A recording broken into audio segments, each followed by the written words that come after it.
Hello, hello, hello, and this, everyone, is SEO in 2026. Hello, and a warm welcome to the book launch of SEO in 2026, this 700-page volume available to buy on Amazon right now, today.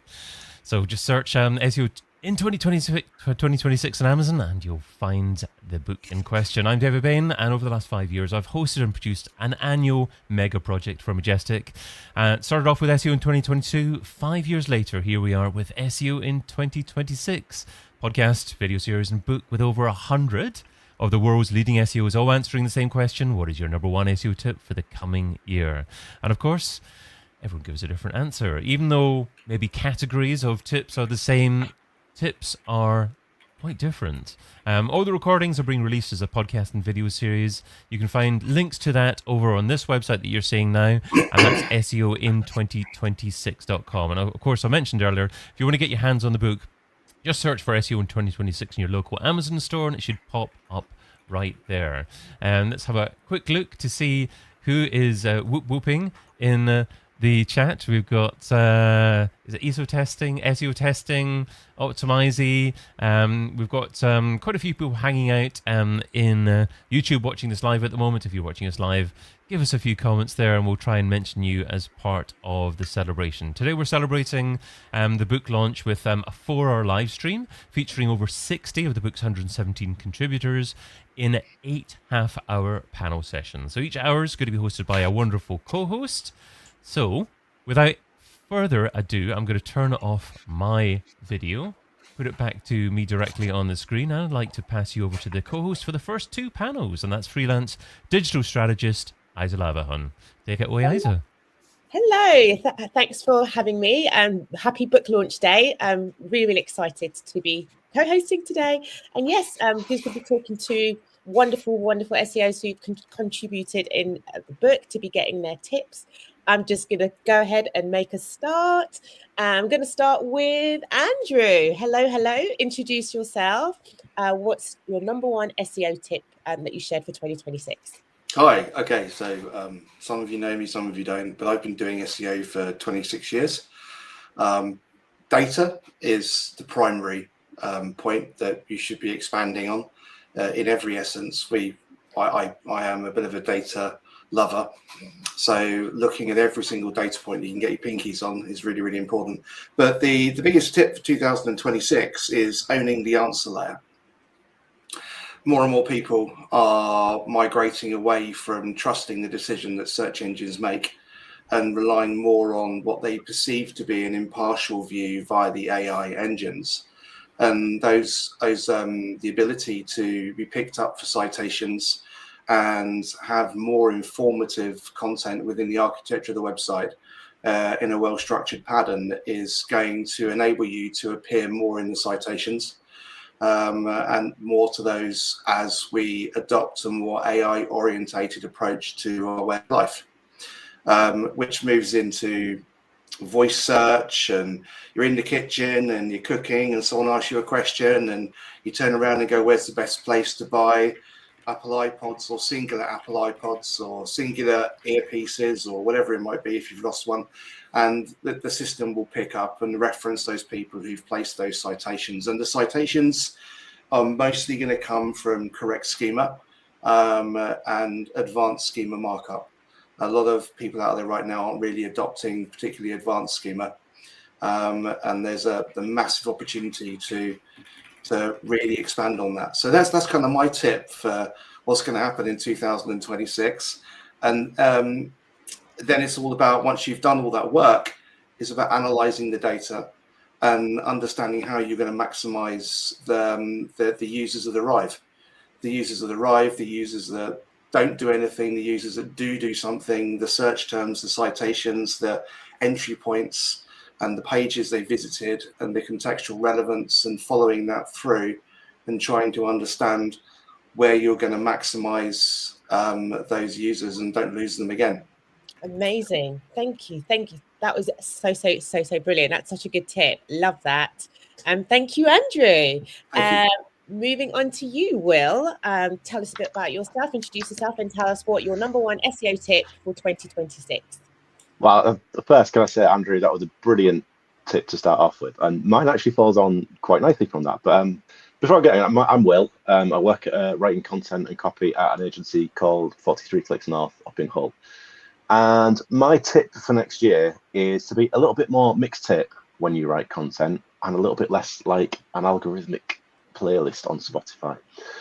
What I mean by that is human-generated content, I think, real human-generated content is going to be what moves the needle the most in the next year or so, because there is so much AI content and it's so samey and it's missing all the things that people actually want to read.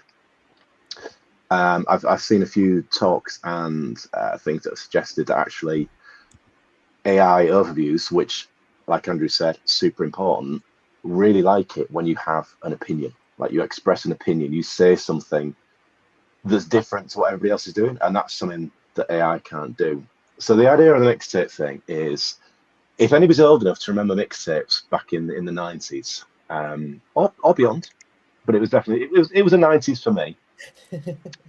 We used to spend an awful long time making mixtapes because you had to find all the tracks you want, find all the discs, all the CDs, the records, whatever, and sit and you play. It would take hours to make a single mixtape. And what that meant was that every mixtape was really special, and that's what you want from your content as well. But now we have Spotify, which is brilliant, but we have the generated playlist. So you just click on a Tuesday morning inspiration playlist that it's made for you. Nothing has gone into that playlist. There's no magic there. There's no love. There's no opinion or creativity. And that's exactly, again, the opposite of what you want when you are creating, when you're writing content. So basically, yeah, be more mixtape. Be more mixtape. I love it. I've got that down. Human generated content is going to move the needle. I really, really love that tip. Thank you so much for that, Will. And next we're going to have, am I saying your name right? Gilia? Is that right? Julia. Julia. Okay. Yeah. Julia, introduce yourself and tell us what your number one SEO tip for 2026 is going to be. Sure. So my name is Julia Panozzo. I run a neuromarketing consultancy called Neuroscientive. My background is in SEO, though, so I'm still quite involved in the space. And my number one tip for 2026 was turn AI from a problem to a partner. Because I think in the industry, we've seen a lot of panic, in regards to AI. Obviously, when I started looking a bit more into it, it was, I believe, 2024, when everyone said our jobs are going to be taken by AI. There was quite a bit of sensationalism, which is valid. But I think what we fail to acknowledge while we're focused so much on the progress of AI is the actual potential that humans have, which is the potential to adapt. And because, of course, I'm like, my background is also in neuroscience, which I bring into my job now.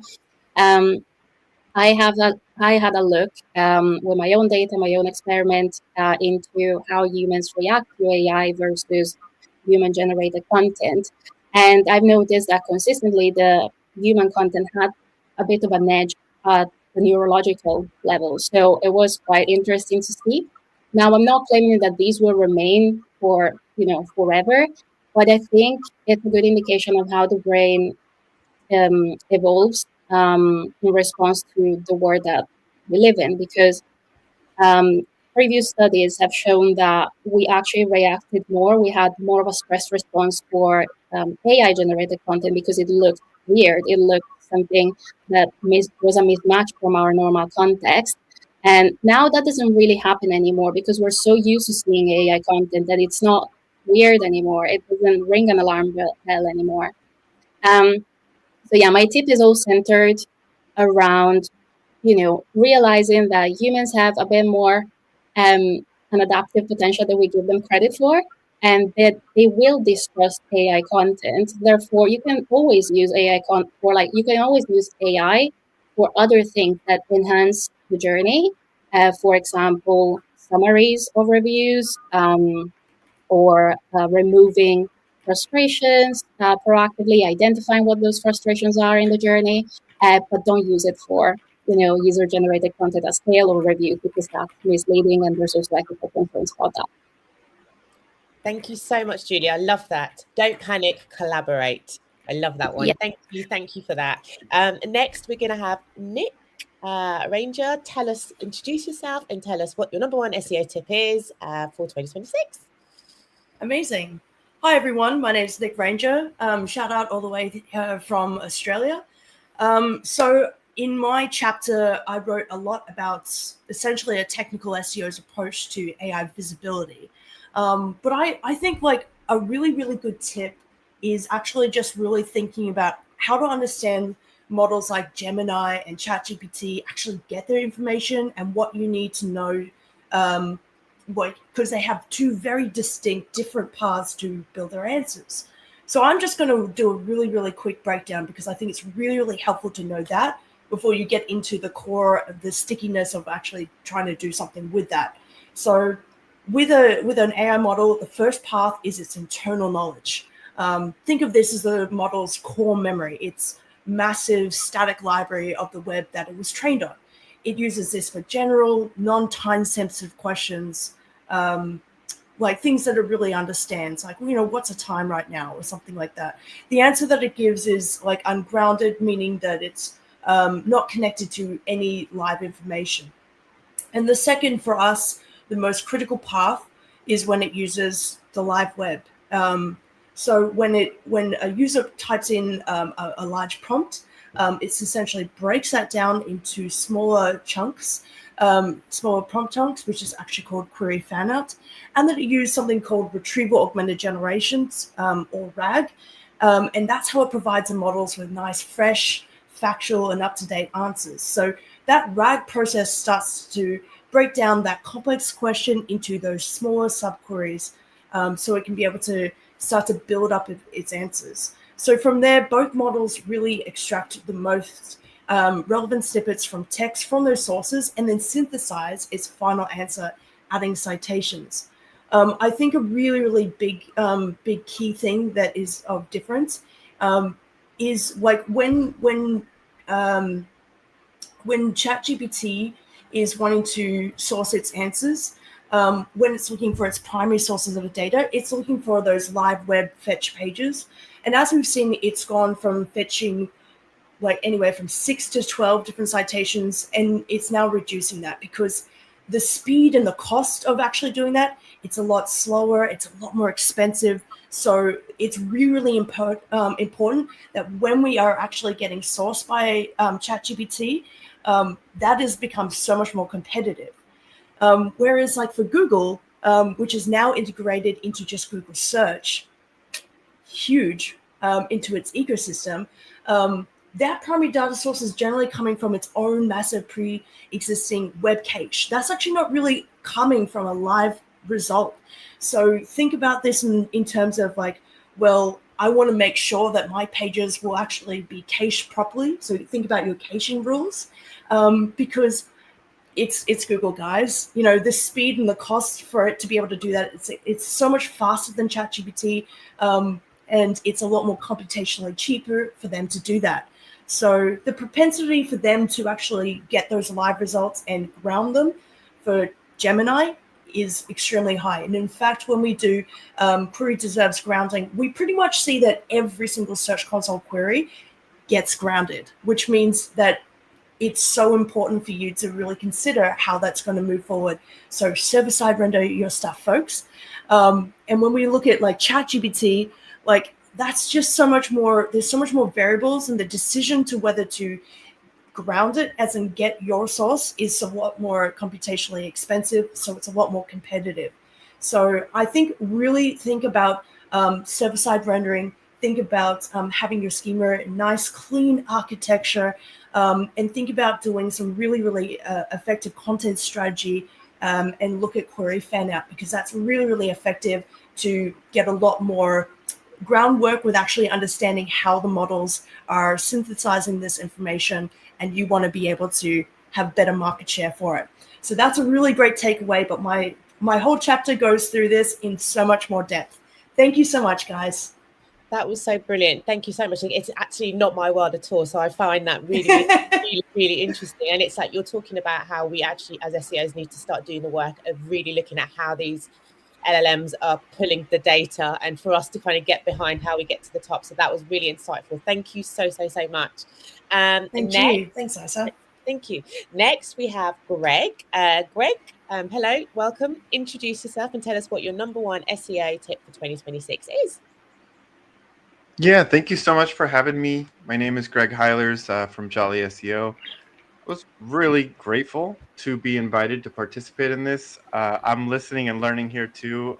I had the pleasure of meeting Nick, who just talked a couple months ago in Shenzhen, and she kind of blew my mind about So I'm one of the less technical SEOs. So my tip for folks who thought we just got a handle on SEO and now we've got to deal with how to help our clients show up in LLMs is something I've heard a lot of other SEOs echo, which is roughly 90% of best practices in SEO are still applicable in GEO or ranking in LLM. So if you're like me and a lot of this is overwhelming at times, that's my focus. That's not to say there's not new stuff. There definitely is. That's not to say there aren't new skills to master. There definitely are.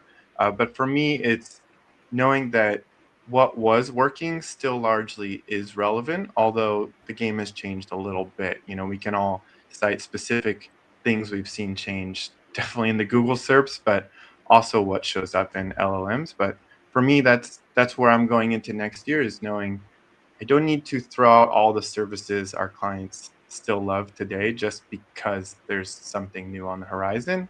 I just need to learn what else we can add into the mix. Love that. Thank you. Again, don't panic. We've all had so many years of experience. It's literally, the same. At the end of the day, LLMs are getting their information from search engines as well. So we can't panic about it and actually just need to adapt. Thank you so much for that, Greg. That was brilliant. Next, we have Ed. Introduce yourself and tell us what your number one SEO tip for 2026 is. Hey everyone, I'm Ed Zabrinsky. I'm the Global SEO and Content Manager over at Swoop Funding.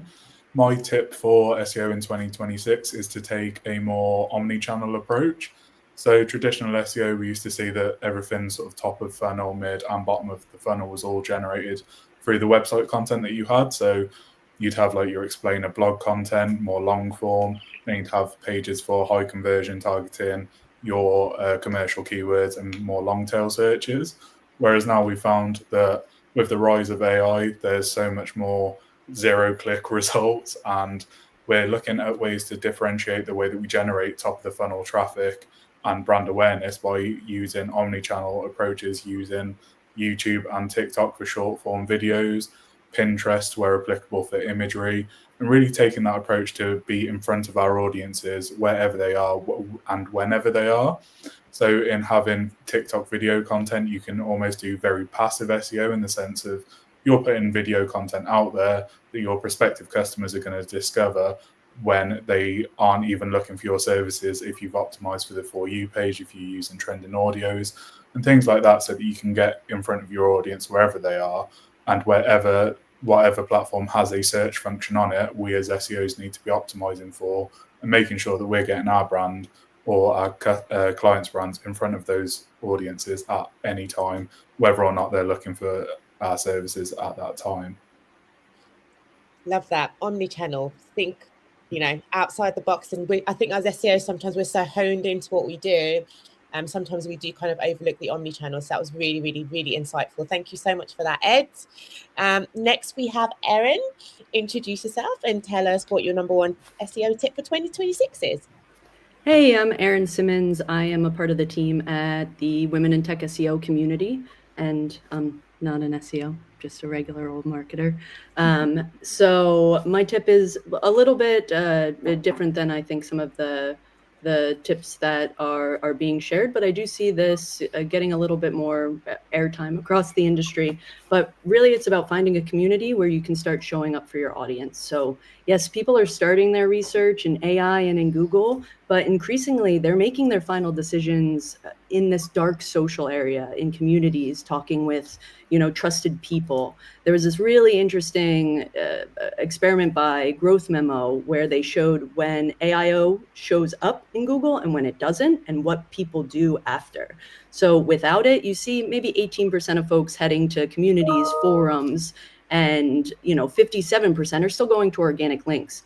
But when AIO shows up, that 18% going to community jumps to 30%, and that 57% going to organic dips to 40%. So AIO, AI in general, we're already starting to see it trigger like a trust gap.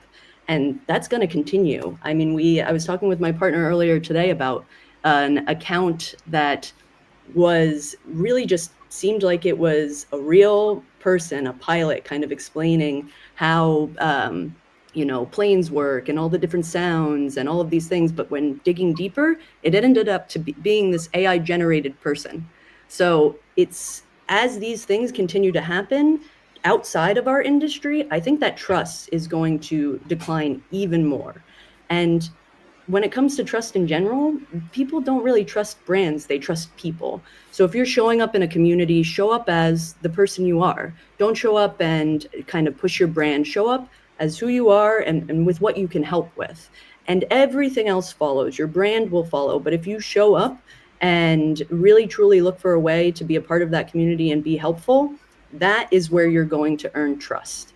And it doesn't leave AI and Google out, because what you're going to see over time is you getting mentioned. You're going to see your brand getting mentioned in social, in articles. And that is the stuff that's going to feed into Google and AI and all of these things. On top of it, what you're not going to see is you getting mentioned in, again, these other dark social areas, in personal conversations, in trusted recommendations.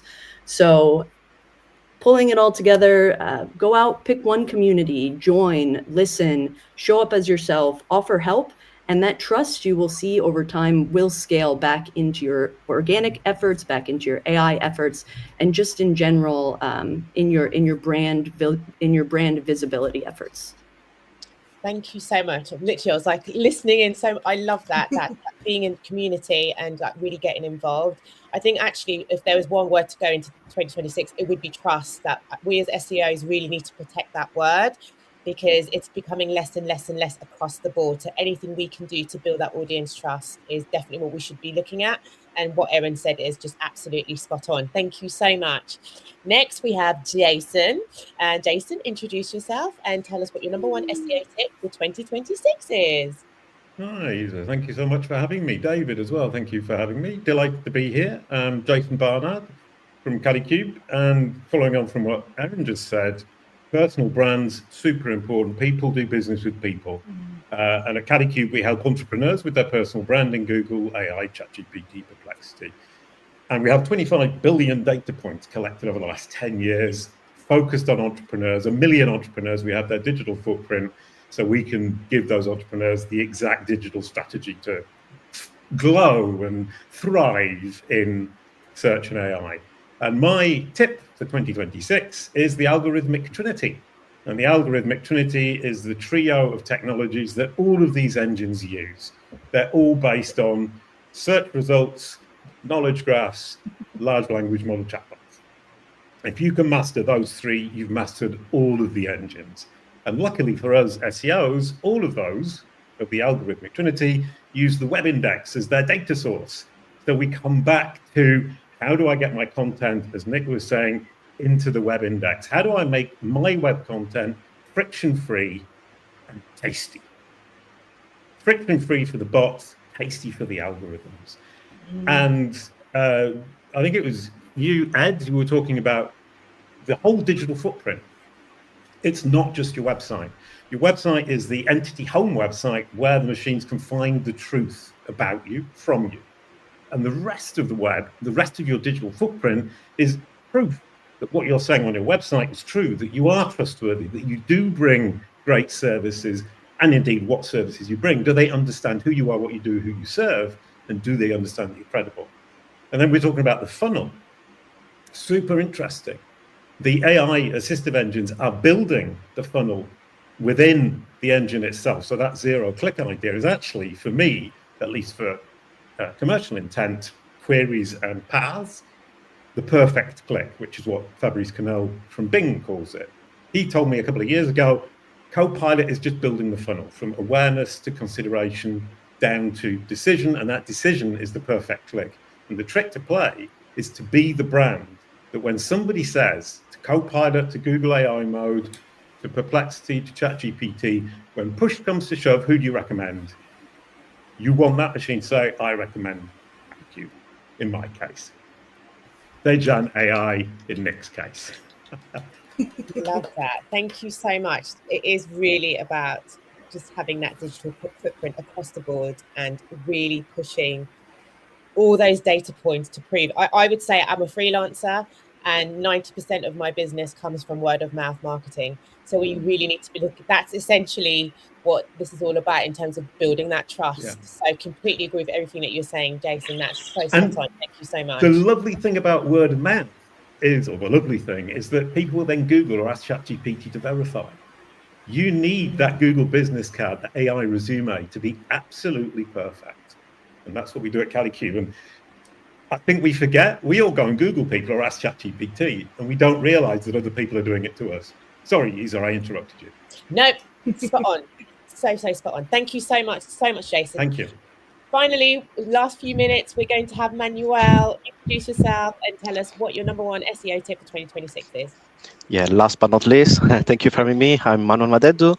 I'm an SEO director at Publicis. I've been an SEO for 16 years now, but before I was, well, a mechanical engineer first, then I was managing my own agency. Mechanical engineer. So I've got a heavy technical background. My tips today would be more top level. And I think it's wrapping and touching on all that's been discussed so far. So ultimately, my tip would be, remember, in a world where everything is changing and we're moving away from traditional search that I used to call dino search now. So everything is becoming more complex, and we need to remember to be human, because essentially, the world we are going to move in is able to connect the dots, but mainly because it's mimicking our brain. So for us to be able to understand where the conversion funnel starts and ends, or how the user journey is changing, really we need to be able to connect the dots and understand, the broader picture. How to do that? We need to remember one single individual. You shouldn't work in silos, because it's impossible to have a look at the broader picture if you work in silos. So as SEOs, we tend to be stuck in an Excel and forget about what's happening on other channels and the broader strategies. No, we need to discuss and have an omni-channel approach. Plus, we need to understand that one single individual cannot understand everything. So we need to really connect the dots, orchestrate, discuss with people, discuss all your nice colleagues, because they may know better than you. They know for sure better than you on other channels and other, they've got better expertise on specific topics. And that's what's needed, because AI is doing that. So it is able to understand beyond your own specific knowledge. So you need to connect to get to the same level to then be able to strategize. So I think my best tip for 2026 is, remember to be human. So use AI as a tool, but remember to connect and embrace, the change. Don't be scared, but try to embrace the change and all the knowledge from all the people around you. And also be flexible, because maybe planning a 12-month strategy where everything around you is changing, the users are changing, the user behavior is fluid. That doesn't make sense to have a stuck approach. So remember to be flexible and maybe discuss with people around you every month, every 3 months, and own the data. So try to understand what's happening. Amazing. Thank you so much. That was a brilliant one to end with. Amazing. Thanks, Manuel. Pass back over to David. Bye. Bye. Hi, everyone.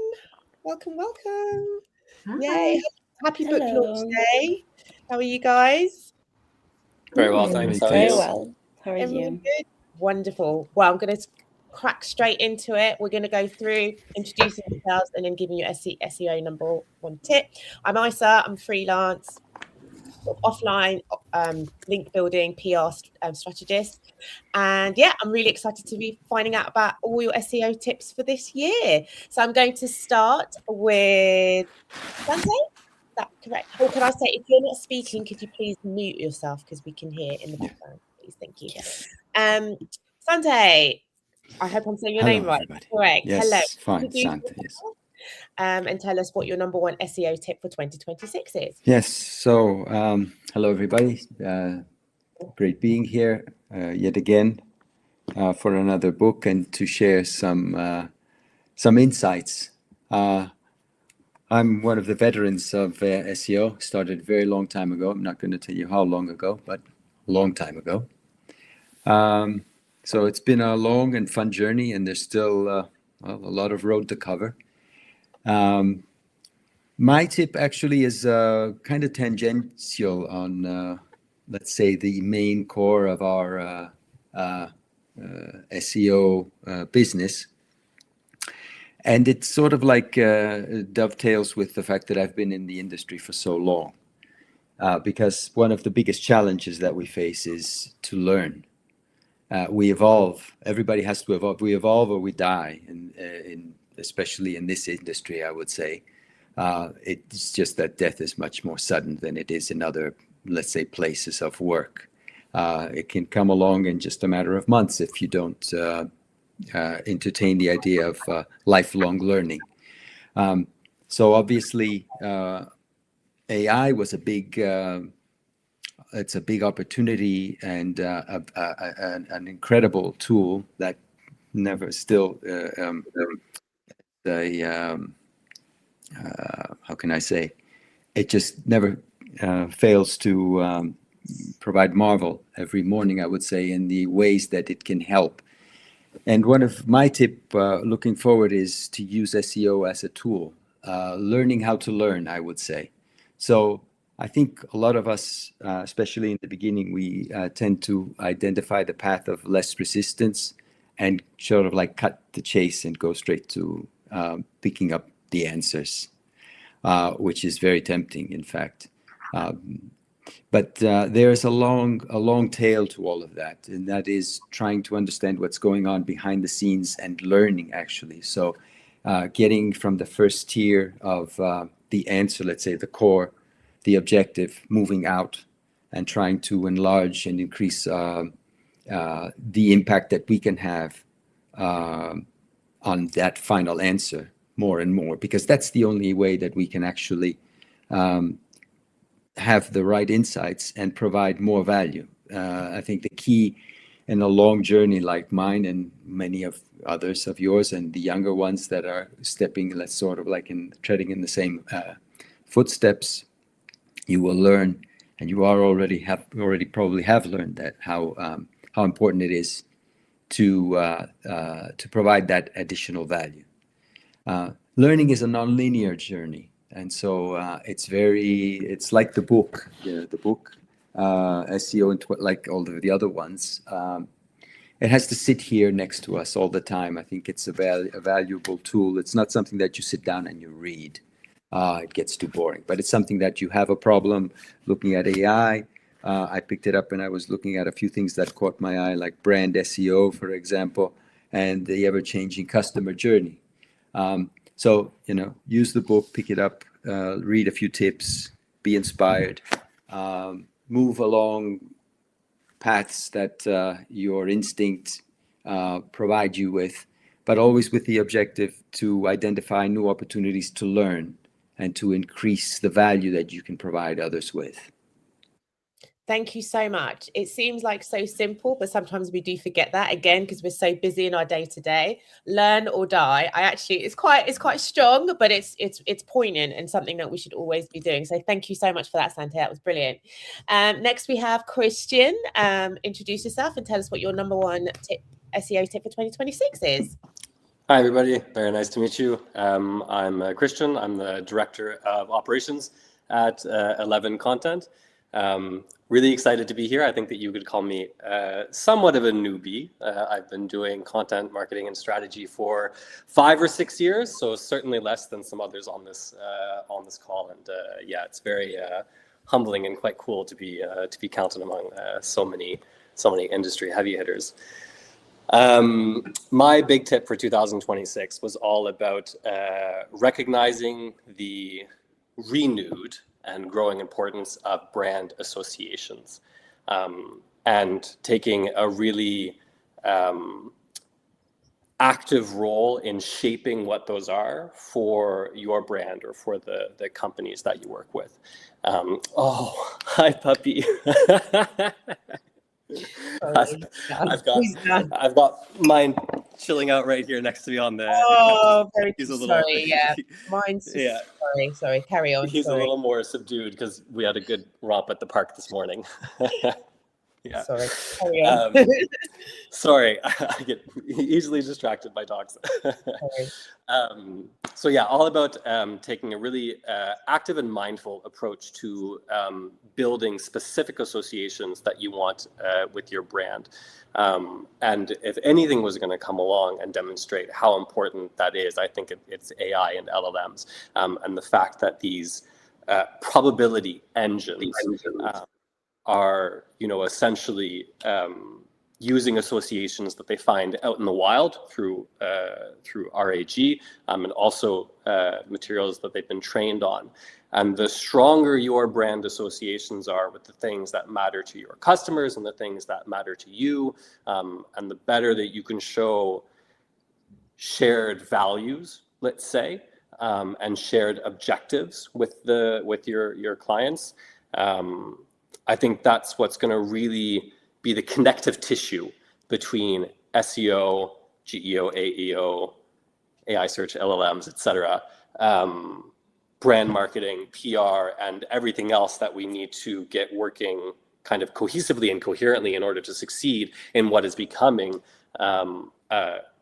much more competitive, I would say, and much more difficult landscape than it has been for the last, I would say, 5 or 10 years. Like I said, I've only been really in the industry for the last 5 years. So those who have been here longer have probably heard people saying this new landscape over many, many, many years. But it really does feel essentially different with the arrival of AI. And I think that there's some really interesting things that companies can do there, creating those associations. Love that. Thank you so much for that, Christian. And sorry for the disturbance of my dog. That was brilliant. Really good. Oh, not at all. Thank you. Next, we have Alicia. I hope I've said that right. And introduce yourself and tell us what your number one SEO tip for 2026 is. Hi, my name is Olesa Koropka from Fujala, Ukraine. I also want to brag that I already have a book, and so far it is the thickest book I have at the moment here. So, and it's pretty heavy, so I think I'll be reading it the whole year and maybe even half a year more into the next one, but hopefully just will finish it. So my tip for today is that you should create your own knowledge graphs for your company or your project you are working with, and be independent of the website, of the social media, or whatever else. You just keep your information, optimize it properly, and this way you are visible, whether in chatbots, whether in search, whether in anywhere you want. And I won't take long because everything else is in the book. Oh, amazing. Thank you so much. Short and sweet, but yeah, poignant. I love that. Thank you so much. And next we have Adriana. Introduce yourself and tell us what your number one SEO tip is for 2026. All right. Hello, everyone. So definitely my tip is coming from the very familiar background when we are struggling with the cheap clients, especially in the first 3, 4, 5 years. We can notice like, hey, some people are saying they have like 2, 3K, 5K and like more clients. And like we are handling these like 200 euros clients. And that is actually my background, like where I was intrigued, like why I have these so cheap clients and other people are just having like these big numbers. And after a few years of being me as a head of SEO and trying to find my SEO clients on the side, I was transitioning to the position of SEO mindset coach, where I saw so many the same patterns why people with the cheap SEO clients are doing versus people who are having high paying SEO clients. Where my number tip came is basically having high paying SEO clients definitely requires totally different approach than most SEOs are doing, especially if we are using LinkedIn as the number one platform for acquiring SEO clients. We are making so many different mistakes. I will be just like, for sake of this call, I don't want to be like too long, but basically I can share the biggest common mistakes what we are doing when we are branding ourselves as an SEO consultant on LinkedIn and trying to find high-paying SEO clients. So number one mistake is basically that we are doing and sharing LinkedIn posts as a SEO knowledge versus our target audience is not another SEO consultant. Our target audience is business owner. And that is kind of like mindset switch that we need to inquire once having been, like SEO consultant for 5 years, where we are constantly talking about SEO, we need to acquire a new business skill that is actually how we translate these SEO terms to the business language that our target audience, business owner, can understand. Because unfortunately, that makes our life definitely harder. But like business owners can't understand us, and they don't see the value. That is a thing. They don't see the value, and of course that they will not pay us 2,000 to 3,000, like as an SEO monthly package.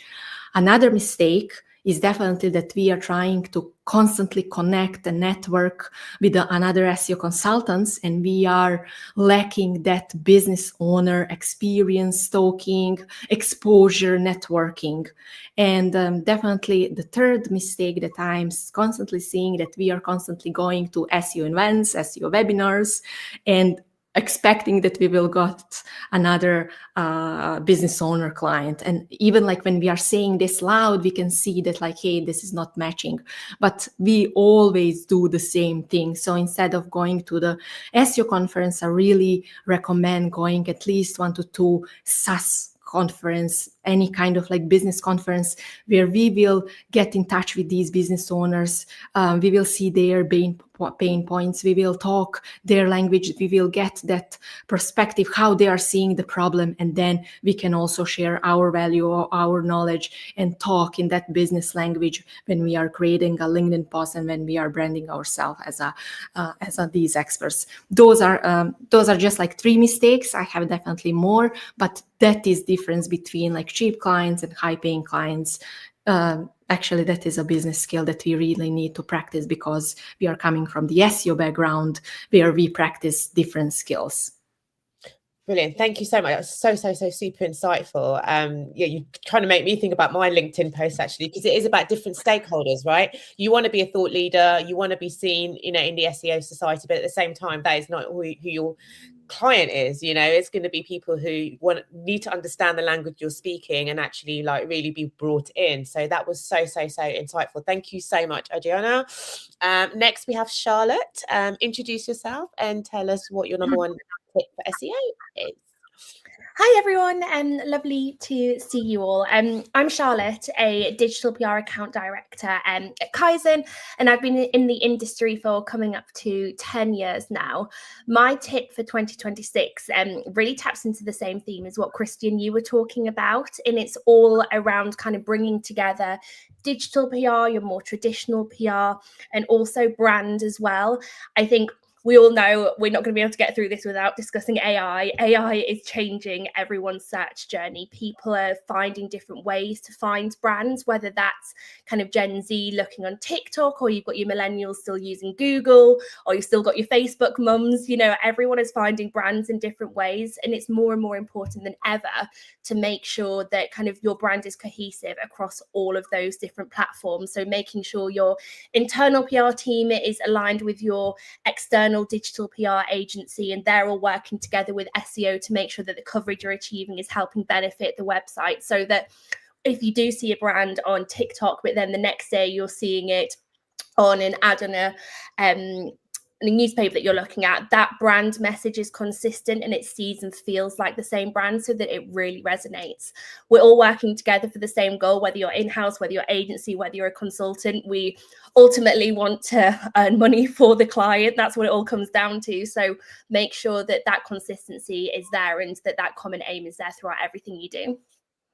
Love that. Thank you so much. Another digital PR. Yay. Hello. Nice to meet you. Nice to see you. Thank you so much for that, Charlotte. Next we have Christoph. I hope I've said that. Introduce yourself. Tell us what your number one SEO tip for 2026 is. Hi, it's a pleasure to be here. My name is Krzysztof. I'm from Poland. It's perfectly sunny day to talk about SEO. sorry, and I have this privilege that I'm working with both SEO and Google Ads from the beginning of my career to 2005. It feels so old saying that out loud. So my tip is to combine the powers of those two. There are great tools, but not everyone knows that you can take data from Google Ads and implement in SEO strategies.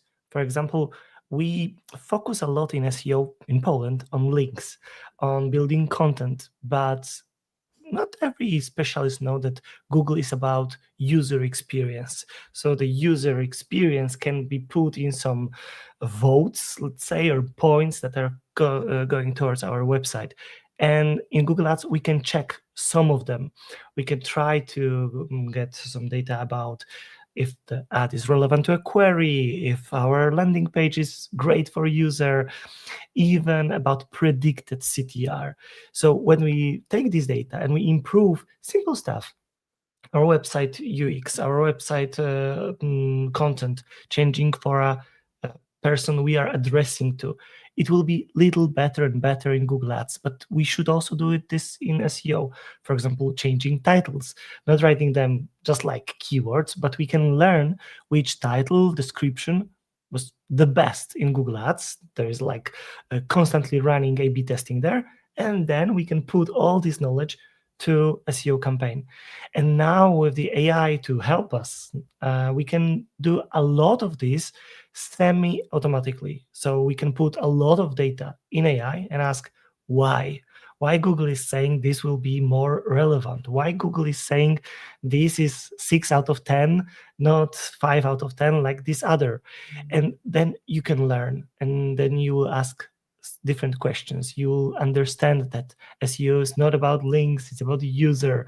Then you will ask, okay, so how should I do it? And then there is a data. So I'm encouraging everyone to get access to the account. We just talk with the people from the other side. We say like sometimes like 2 different departments, paid media and SEO, but they should talk, they should exchange knowledge. And this is for the benefit of the campaign, of the client, or if you're working for your business, for your business. So that's my tip. And I highly encourage to try it, maybe with the help of AI, but you're lacking a lot of knowledge if you're not doing this right now. Totally agree. Thank you so much, Christoph. And this is the thing, we should be talking to, I'm not paid at all. And we should so be talking to paid specialists, because it's so insightful stuff. You've given me a really good tip. So thank you so much, Christoph. Next we have Crystal. Introduce yourself and tell us what your number 1 SEO tip for 2026 is. Hi, I'm Crystal Carter. I am the head of AI search communications over at Wix and Wix Studio.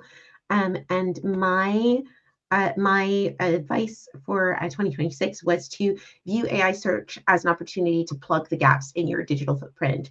I think one of the conversations that sort of raged across 2025, and which I hope we can leave in 2025 and just move on with doing stuff. I think Charlie Whitworth also had this, stop worrying about what it's called and just get on with it, which is, there's some people who are like, oh, it's just SEO, it's just SEO and things. And I think the thing that's tricky about that is that sometimes clients want you to service the thing that they want serviced, and they want to call it whatever it is. And I think that's fine. And I think it's worth hearing them, because clients don't like to be told no. So it's important to listen to the client.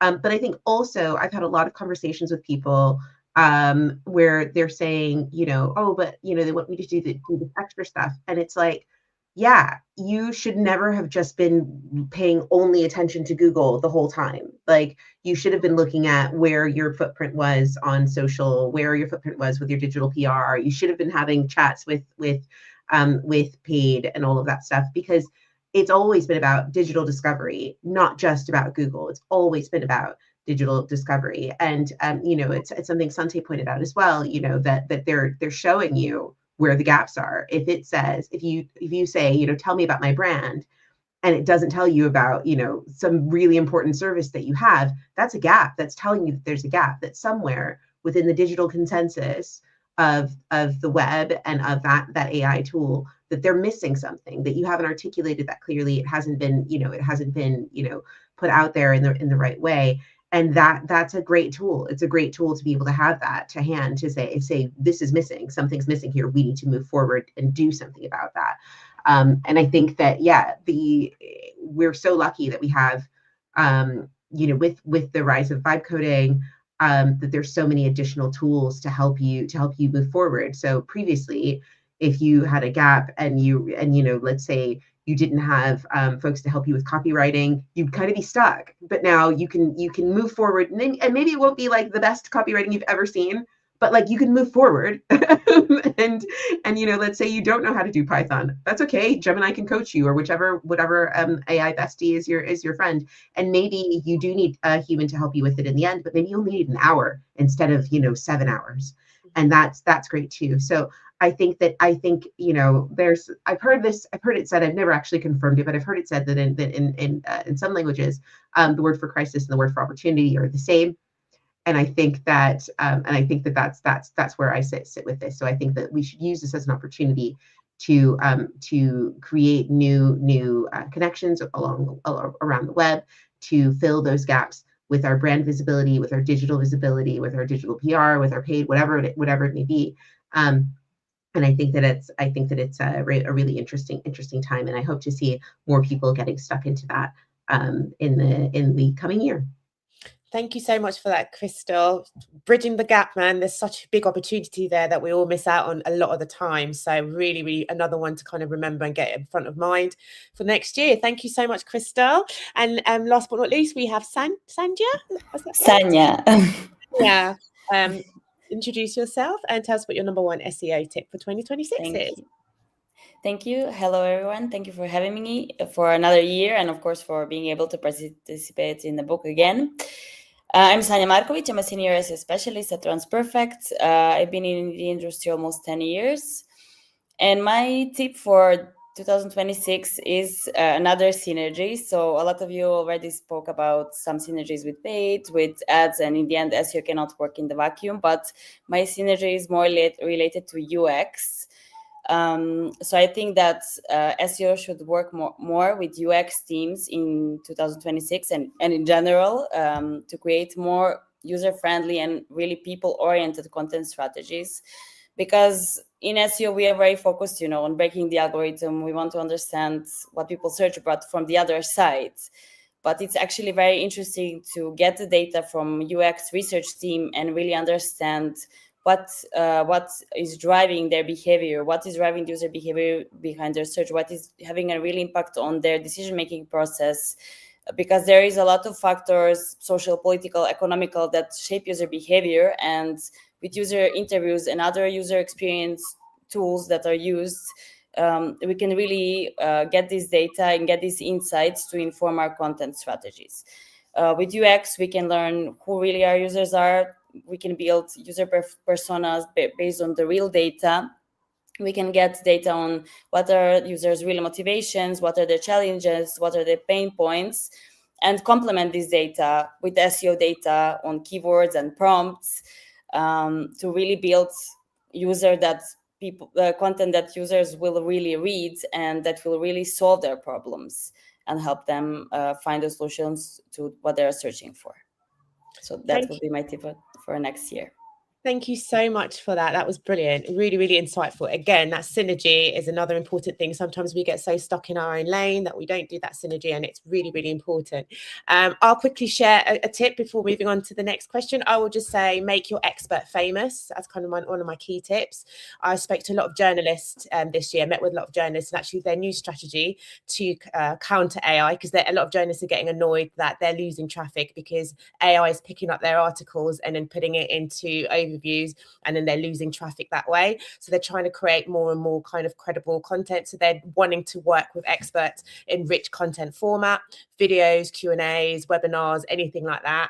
So if you've got experts within your brand, make them famous, really push them out even more, not just about them writing articles or doing expert commentary, actually really pimp them out and be their agents to put them out as much as possible, because that is another way to show real kind of human interaction and human content as opposed to sort of AI generated. So that's what I would say. I think we have like 3-4 more minutes before the end of this. If you had another tip that resonated with you within the book, what would it be? Anyone want to, because I don't think we're going to have time to go around. Anyone really want to share a tip? I just love to jump on. I'm so sorry for mispronouncing it. It's Adriana. I just thought that was really, really important. I think that's a really important message for SEOs and other folks to just think about their business positioning and how they position their business. And I think that also goes to your point, Isa, about making the experts making the expert I don't know, famous or whatever, and I think thinking consciously about where you put yourself and where you put your brand and where you put your subject matter experts, I think that's really, really critical. So I was very much like to that point. Thanks, Marcel. And I really wanted to call out like Santi. I really loved like what he's saying about like learning and like and dying. And I think we all like, we are not taking the credits how much we are learning every day, every Friday evening, every Sunday morning, like, and of course like everything between.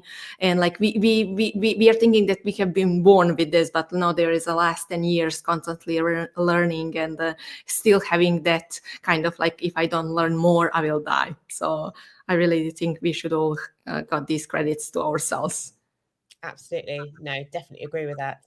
I think it's worth jumping on that point as well and saying that's why I personally feel there's such a great community on the likes of LinkedIn. You know, we've got such a seismic shift going on with the industry at the moment. Everyone's testing, everyone's trialing, everyone's learning. We're all figuring it out. And I really see LinkedIn as a great source of just, getting to meet like-minded people who are tackling the same issues and trying to find the same results.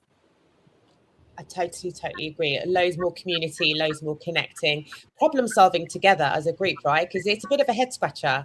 This whole thing that's happened in the last sort of 2-3 SEOs, we're always having to evolve and change and learn. But I think in the last sort of 2-3 years, it's kind of gone that way. And we really need each other in that community to kind of learn, or as Sante says, die. Any more? Any last couple of minutes? Any more? I would love to add a hint to this expert tip. Look, when company or brand didn't have any experts, they also are missing out on video SEO, on social SEO, like SEO for Instagram. And sometimes we tell them it's super important to have this person or few persons, the authors, and they say, no, let's make a fake one. And that's a dead end. They need to change that thinking, right? Totally, absolutely. I think we're nearly out of time because people are getting kicked out. Thank you so much. Insightful, lovely session with you guys. Learned so much. Take care. Thank you so much. Thank you. See you later. Bye. Oh, Isa, thank you so much for being a wonderful host. That was absolutely incredible. It sounded like you've done that for years, so I really appreciate you coming on, and hopefully we can have you back for many years to come. So thanks for having me, David. That was fun. Thanks a lot. Take care. See you later. Thanks so much. Bye-bye. Bye as well. He's been in the bye to the doggy. And so, thanks again to Isa. So the next 2 sessions is Marketing and Partnerships Manager at Candor, Jack Chambers-Ward. Hello, Jack. Hi, David. How are you? I'm very well indeed. How are you, sir? Yeah, going well. Been enjoying the live stream so far. It's fun to be in the background and then jump in the hot seat. You know, it's nice to be a contributor. It's great to be in the background as well, just kicking people out and inviting people in. And well, I'm not kicking people out on purpose, but every half hour we've got a new panel here. We've got about 60 contributors from the whole 117 that participated in the group that's part of this live stream. So it's something incredible to manage, and just grateful for everyone to come along. Grateful for my co-hosts, of course, as well. And so, Jack, I'll leave this one to you. We've got most of our contributors here at the moment, and there may be 1 or 2 added to that, but I'm sure a decent quantity for you to get started with things. Absolutely. Brilliant. Thank you, David. Appreciate that. This is a fantastic panel of people. Some folks I know very well, some people I'm speaking to for the first time. And I'll come to someone I've known for a little while now. I'll kick things off with Mr. Andrew Optimizy. I'll come to you first, sir. Can you tell us your tip for SEO in 2026, please? Hi, Jack. Hi, everyone. I'm Andrew from Optimizy. I am an SEO consultant. And my tip for SEO in 2026 was about testing stuff. Just testing all the time. Like, I think that lots of people can get really caught up in all of the, the kind of the new shiny. I think like one of the other contributors talked about shiny syndrome and getting obsessed with new toys. And I think for a lot of our clients, like the fundamentals are still really super important. We had, SEO folks in Zurich talking about it at the latest Google conference about, making sure that you're doing the fundamentals and getting those things right, because GEO is SEO. So I just want to share a couple of examples. So I had a client who was freaking out about like, oh, my conversions are tanking and it's all going wrong. Is it AI overview stealing my traffic? Is it GPTs? Is it serial? Their conversion button was broken. Like the main thing on their page was like, so the developer had changed something and they'd updated it, or it still worked in the developer's browser. But for the majority of their clients who weren't in that same super niche browser on a Jumbotron screen that all developers and SEOs, we all kind of get like narrowed down into, what we're doing and how it looks on our, you got to think about where your users are. So another good one, like, example to talk about, I've worked luckily enough with some really great Q&A testers, like quality assurance. They have really rigorous processes. If you can work with people like that, that's amazing. If you can recreate those kind of processes yourself, being really like super meticulous about what you're testing, how you're testing it, look at your Google Analytics data, what browsers are your customers using, what kind of things do they do, how does it work, all those kind of things. But have everybody seen like the user is drunk, that kind of testing thing where you basically pay a guy to drink loads of beer and then test your website and criticize it? You can do that for pennies, or you can just go to a cafe and buy people coffee and just give them a phone or like on their phone to say, hey, Jack, let me pay for your coffee. I want you to go to this website and try and buy red shoes, and then shut up. Don't tell them anything. Don't interrupt them. Let them get on it. And oh my goodness, you learn so much from watching people go, because it never works in quite the way you expect it to. So like, where do they bump into things? Where do they run into holes? Where do they fall down?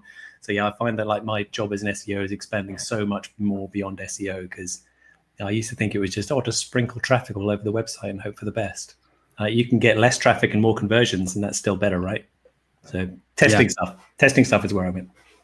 Testing, making good data-driven decisions, right? I think that's an important part of what we want to do in SEO, not just kind of poke around in the dark. And hopefully, I know I can see Ryan Jones being excited about testing. I'll come to you in a minute, Ryan. Don't worry. Next up, I will introduce Monty. Welcome, Monty. What is your tip for SEO in 2026, please?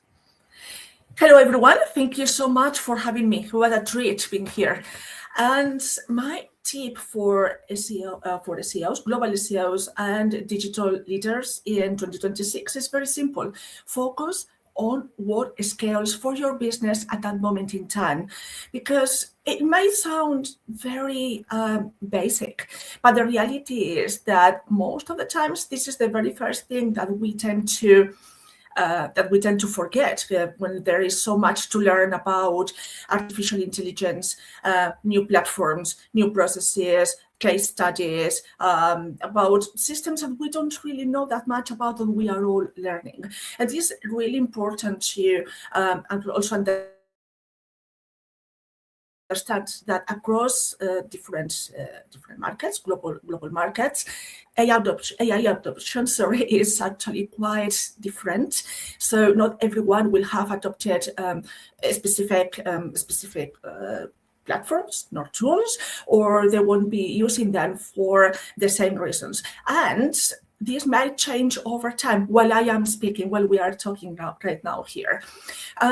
There are two ways to counteract this, or actually not mutually exclusive, but the two ways that you can actually use. The first one is,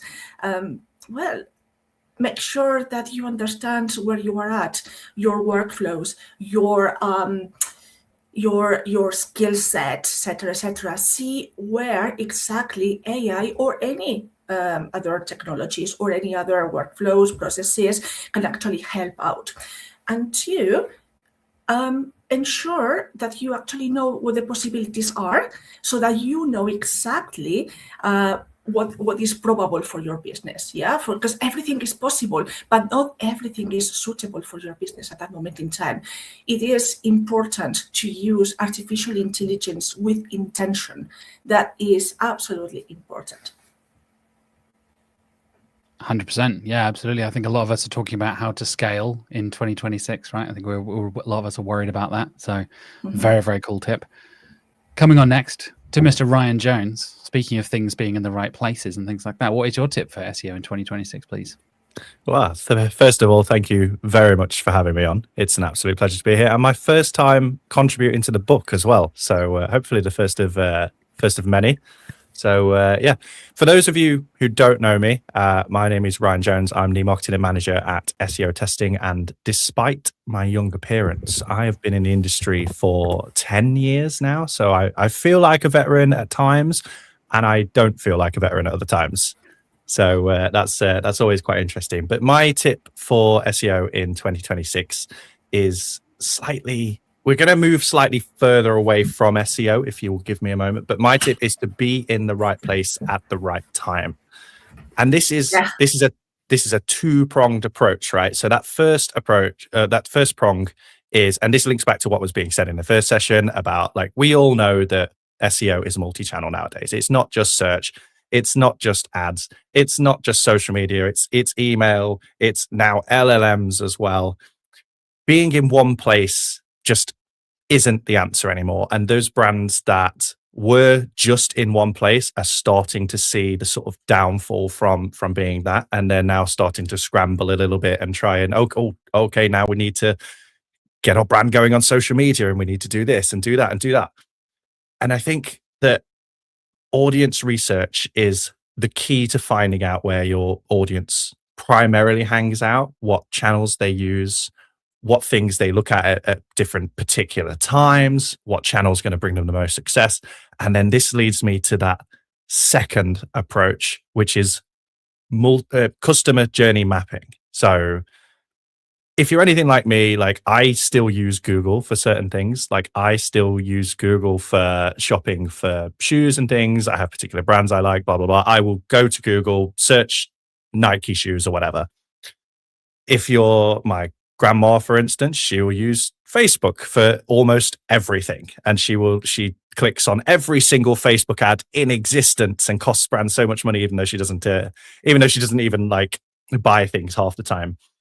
But depending on what stage that your customer is at, they'll be using different channels. So if they're only at like the awareness stage, they might still be using search, social media, LLMs now to try and find the problems.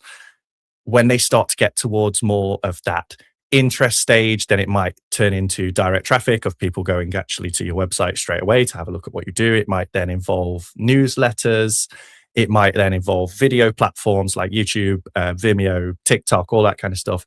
And then when it comes to the actual desire, that purchase stage, then it's going to be your actual website itself. It might be ads that they're clicking on. They see you at the top of the Google SERP and they say, I know that brand. I'm going to click on that. I don't care if it's an ad or not, or they might not even realize it's an ad, but I know them. I want them. It might even be email as well. They might subscribe to your email list. So they might then enter your website through an email. And the only way to succeed in 2026 and every other year for that matter is combining that approach. So find where your audience is, find out what platforms they use when they're at different stages, map those stages to the content that you're putting out, and reach people where they are. Be in the right place at the right time. 100%, mate. Yeah. I think with a lot of us talking about the omni-channel, multi-channel approach, and that segues very well into Sukhinder's point, talking about brand. Sukhinder, I'll pass it over to you for your SEO tip for 2026. Yeah, hi guys. Yeah, I was going to say, I think that's pretty much what I was going to say. So you just want to copy and paste that. But no, yeah, just trying to articulate from what I said before in the book entry as well. Because I mean, going into thinking about strategy the next day and stuff, things have been changing on a daily basis, right? So try and stay true to that while updating it a little bit. So focusing on appearing everywhere and focusing on recognition and the brand as an entity. And I really like this visual from Rise at 7, did it a couple of weeks ago on LinkedIn, where they had an advert of a search journey on a road and the different touch points. So touching on what you said as well, Ryan. So thinking about where people are searching and where you can appear in front of them and focusing on how. And just taking a step back, looking at how people were worried about the reduction in clicks in search. Basically, that it's not like a leak of traffic where it's just completely evaporating. That traffic is going somewhere and that engagement is going somewhere.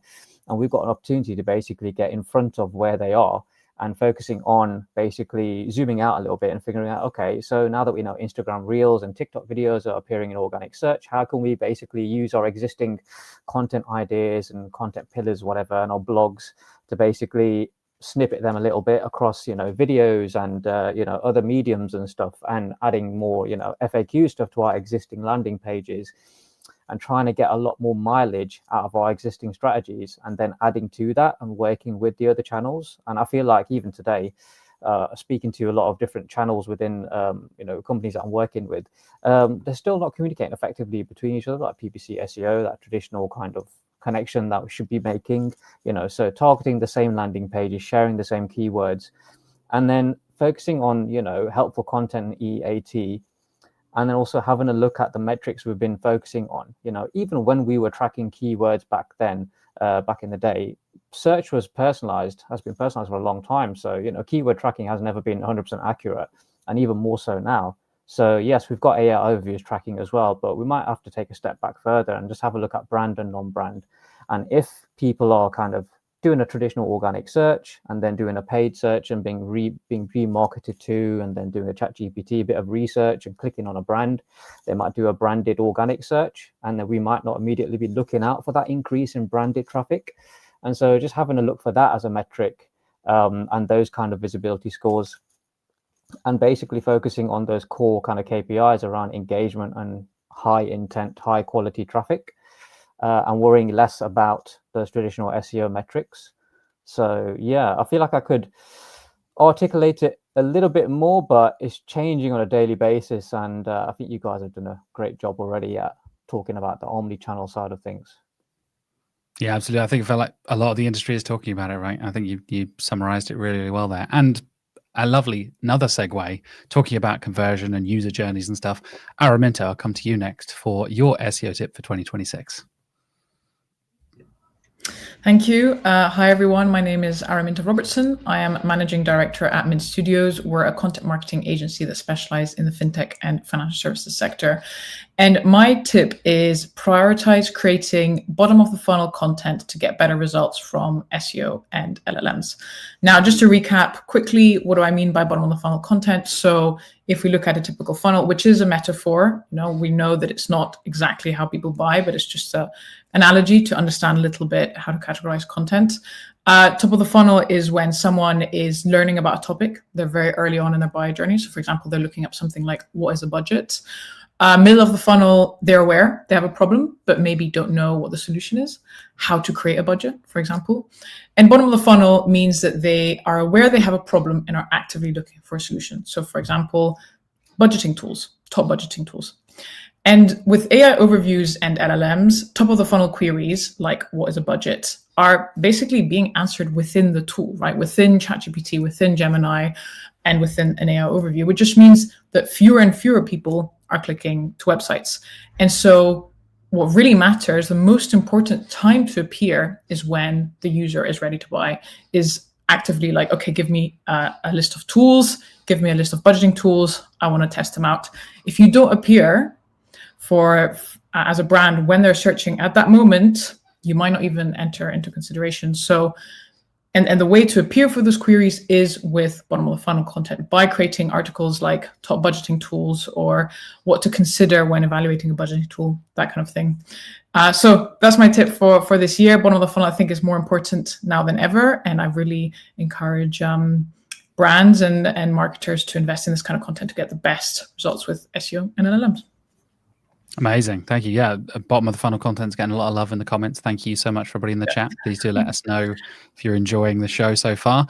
Demian, I'll come to you next. Let's talk about some AI visibility and restructuring your content. What's your tip for SEO in 2026, please? Hi, Jack, and hi, everyone. Thank you for having me today. And I could second every single talk so far, so I'm so glad that we are definitely correctly put in the same section of the book.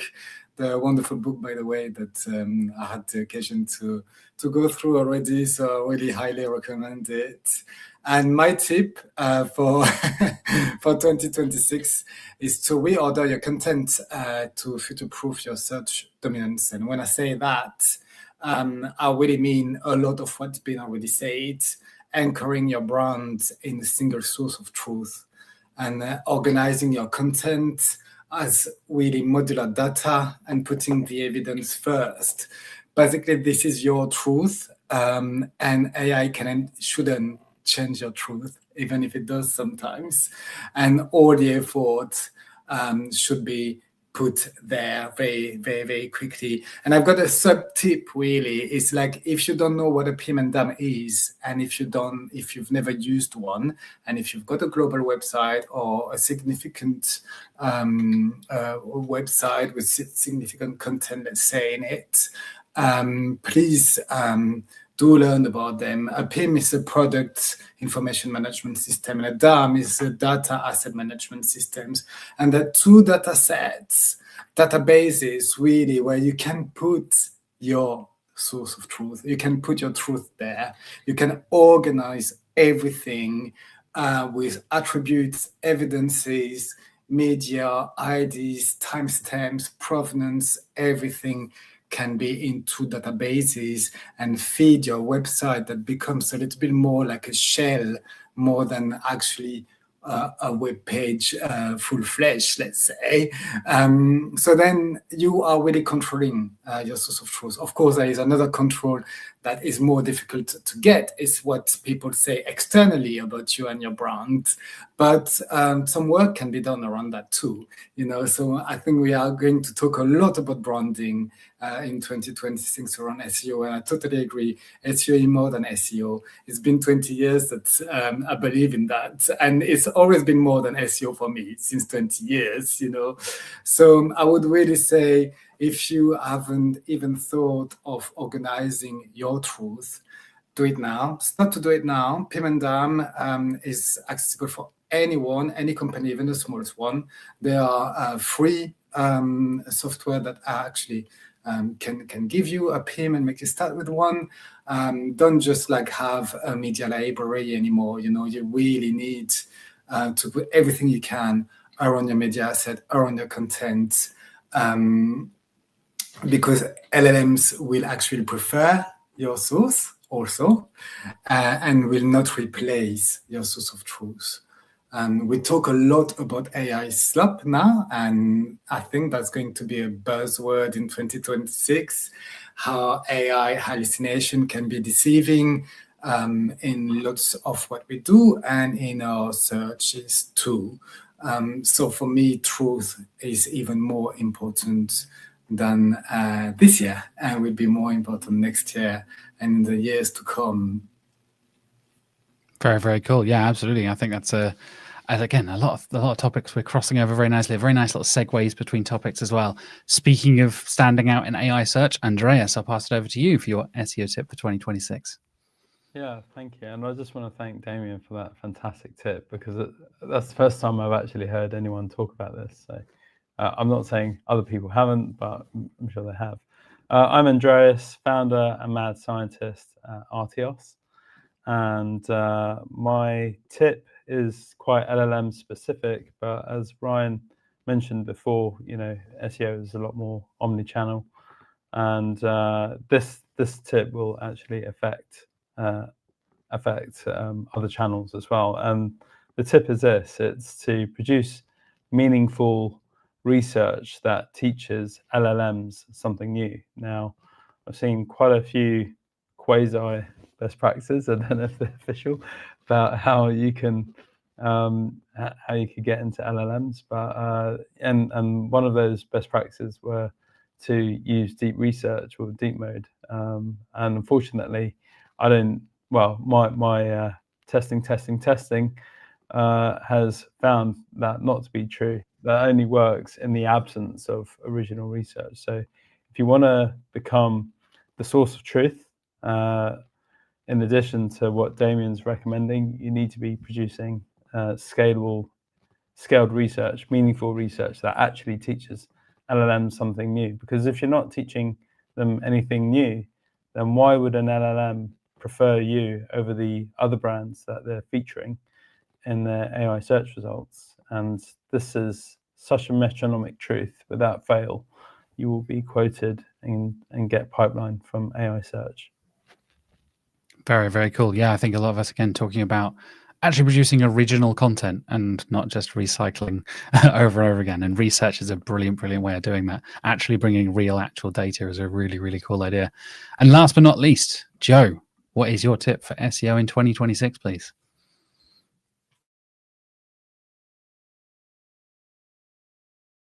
Don't forget to unmute yourself, mate. Oh, sorry. So There I'm we Joe. go. There you go. It's going to happen. I'm Joe Howe. I am the founder of Verde Digital, and we specialize in fashion and e-commerce brands, SEO for those. And basically, my tip for 2026 is really to kind of build out collection pages, basically category pages for your fashion or e-commerce brand. I think it's a massively overlooked part of a lot of SEO strategies. Araminta, you spoke about bottom of the funnel content, and I think it works really nicely here.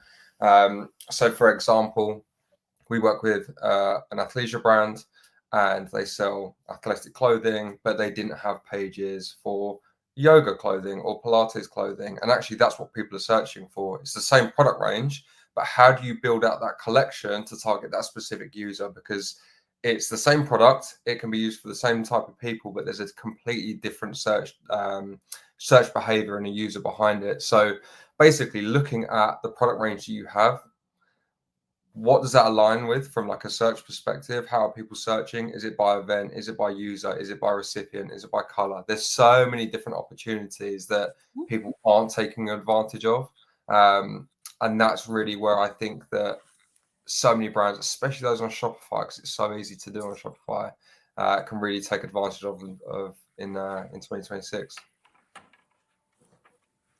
Very, very cool. Absolutely. Nice to get some e-commerce stuff in as well. And I said last but not least, it wasn't last. Rana, welcome to the live stream. Welcome to the show. Just in time for you to share your SEO tip for 2026. Thank you. So my tip for 2026, actually, I thought out of the box a little bit in a sense of not using AI directly to SEO, but using AI to enhance the process in general. Meaning there is a lot of tools, like Damian has said since a little bit. There are a lot of tools that use AI that can enhance our process in general, like, for example, creating the presentation very quickly, communicating with the client very quickly. Maybe also we have a real chance of these tools that we can create videos and avatars so that we can spread our work, we can educate our clients, communicate to them in a new way. So that was because I know my colleagues at the bar, they have talked a lot about AI and SEO specifically, and I wanted to talk about how to use AI to enhance the process of doing SEO in general. Also, one important stuff is about you taking notes with AI. It will help a lot when talking with a client, communicating and approving things. So my advice for 2026 is, as you look for new tools to enhance your SEO internal process, look also for tools to enhance the process outside of SEO in terms of productivity and communication, because now more than ever we need that. Absolutely. Absolutely. Second, a little bit, we've got about 7 or so minutes left. So I'll give a quick whip round of the group once again. Optimize, I'll be back round to you. So get ready, get prepared. Have there been any other tips you want to give a shout out to? One tip that resonated you with someone else from around the, perhaps on this panel, perhaps somewhere else in the live stream or somewhere else in the book. Andrew, I'll come to you first. I knew you were going to ask me this, so this is going to sound like I planned this. I swear I didn't. But Jack, I read yours, and like diversifying, like, and it kind of, because it kind of overlapped with a little bit about what I was saying in terms of like my job as an SEO just seems to be more and more about things that aren't just SEO. It's not just, get me ranking #1 on Google, sprinkle a load of traffic over it, hope for the best. So that kind of like diversifying your traffic sources, we're all looking at AIs and GPTs and LLMs and all this kind of stuff. Like, if Google died tomorrow, where's your traffic coming from? So that kind of diversification point about, at some point, one of these monopoly like court cases is going to land and Google's going to get splintered a little bit, or, all these other kind of things. Just always be thinking that sort of step ahead. So that was one that really resonated with me. Absolutely. Thank you, mate. Appreciate that. Appreciate the shout out. Monty, I'll come to you next, which is another tip from another contributor that really resonated with you. Don't forget to unmute, Monty. There we go. Lovely. There are so many great tips in this book. I fully recommend reading it from the beginning to the end. But the tips that have resonated mostly with me are related to the ones that I have already given. And so, for example, the first one about Keith Good. Sorry, I had forgotten his name. So Keith Good's tip about thinking in systems is really, really important right now, because we need to understand what sticks, right? And what can scale, moving from the possibilities into what is probable, and knowing what exactly it is that is happening across an organization, and how we can actually collaborate and other people can collaborate with us is actually absolutely important. It really, really is. And in thinking about what scales and what I know never goes out of fashion is brand. You have to really build your brand, and you don't really build it in Google Ads or Google Search, etc. You actually build it across the board, which is the reason why, Jack, your tip was actually very, very good, and it's good good for people to actually understand that we don't really live in a bubble. We read books, we read articles, we search in Google, we use social media. We need to be present there because our audiences are in there. So diversify as well and think in systems. I promise I didn't pay the panel to just recommend my tip, but it just clearly resonated. Thank you, Monty. Thank you. Ryan, I'll come to you next. Please don't pick my tip. This will look very embarrassing if you pick my tip now. What's another tip that resonated with you? Oh, the temptation just to say yours now, just for the laugh. But no, surprisingly, and this will come to anyone who knows me, it will come as a shock to no one that I'm going to recommend Andrew's tip, because testing is something that I absolutely live and breathe every single day. It's like from the moment I'm in the office, I'm testing something new. But it links through to everything that we do. We can say that like we don't know what's going to work like 2 weeks from now, because everything's changing so quickly. So the only way to test what works now is to actually test and find out what works now. And it's the only way that, given how fast things are changing, it's the only way you can scale as well. Test, find what works, and then scale that until such time as it doesn't. And then the whole process starts again. Test, find what works, scale it, keep going until Google does something or an LLM has its first ever core update or whatever, and then it doesn't work again. Very cool. Of course, you're going to shout out testing. Almost like Absolutely. did it on purpose, just to bait you. Suk, over to you. Another tip that resonated with you, mate. Yeah, sure. Yeah. So loads of really good tips as well. And I was just thinking about what Damien said about finding your brand's truth and basically feeding LLMs and Google more original content. And just building on that, I have to say, like, one of the most enjoyable things working with clients, like, especially after 17 years where a lot of this gets a little bit samey at times, is finding that unique thing that they're good at and they're an authority on, and tying that into their helpful content EAT and identifying them experts and saying, and it's a wicked sell-in to them as well. You can say, look, you guys are the experts. You will be visible experts. And on the back end, your helpful content EAT and your entity is going to get built up massively. And in all these LLMs, that the buzzwords which you keep mentioning every reporting call out, what we're doing. I was like, well, part of it is you lot are the experts. And I can develop, these expertise and these content pillars with you guys, and we can own this and feed more original content and be seen as one of those worthwhile sources when you next see the citations and AI overviews and whatnot. So yeah, I think that's a really good one that I'm running with.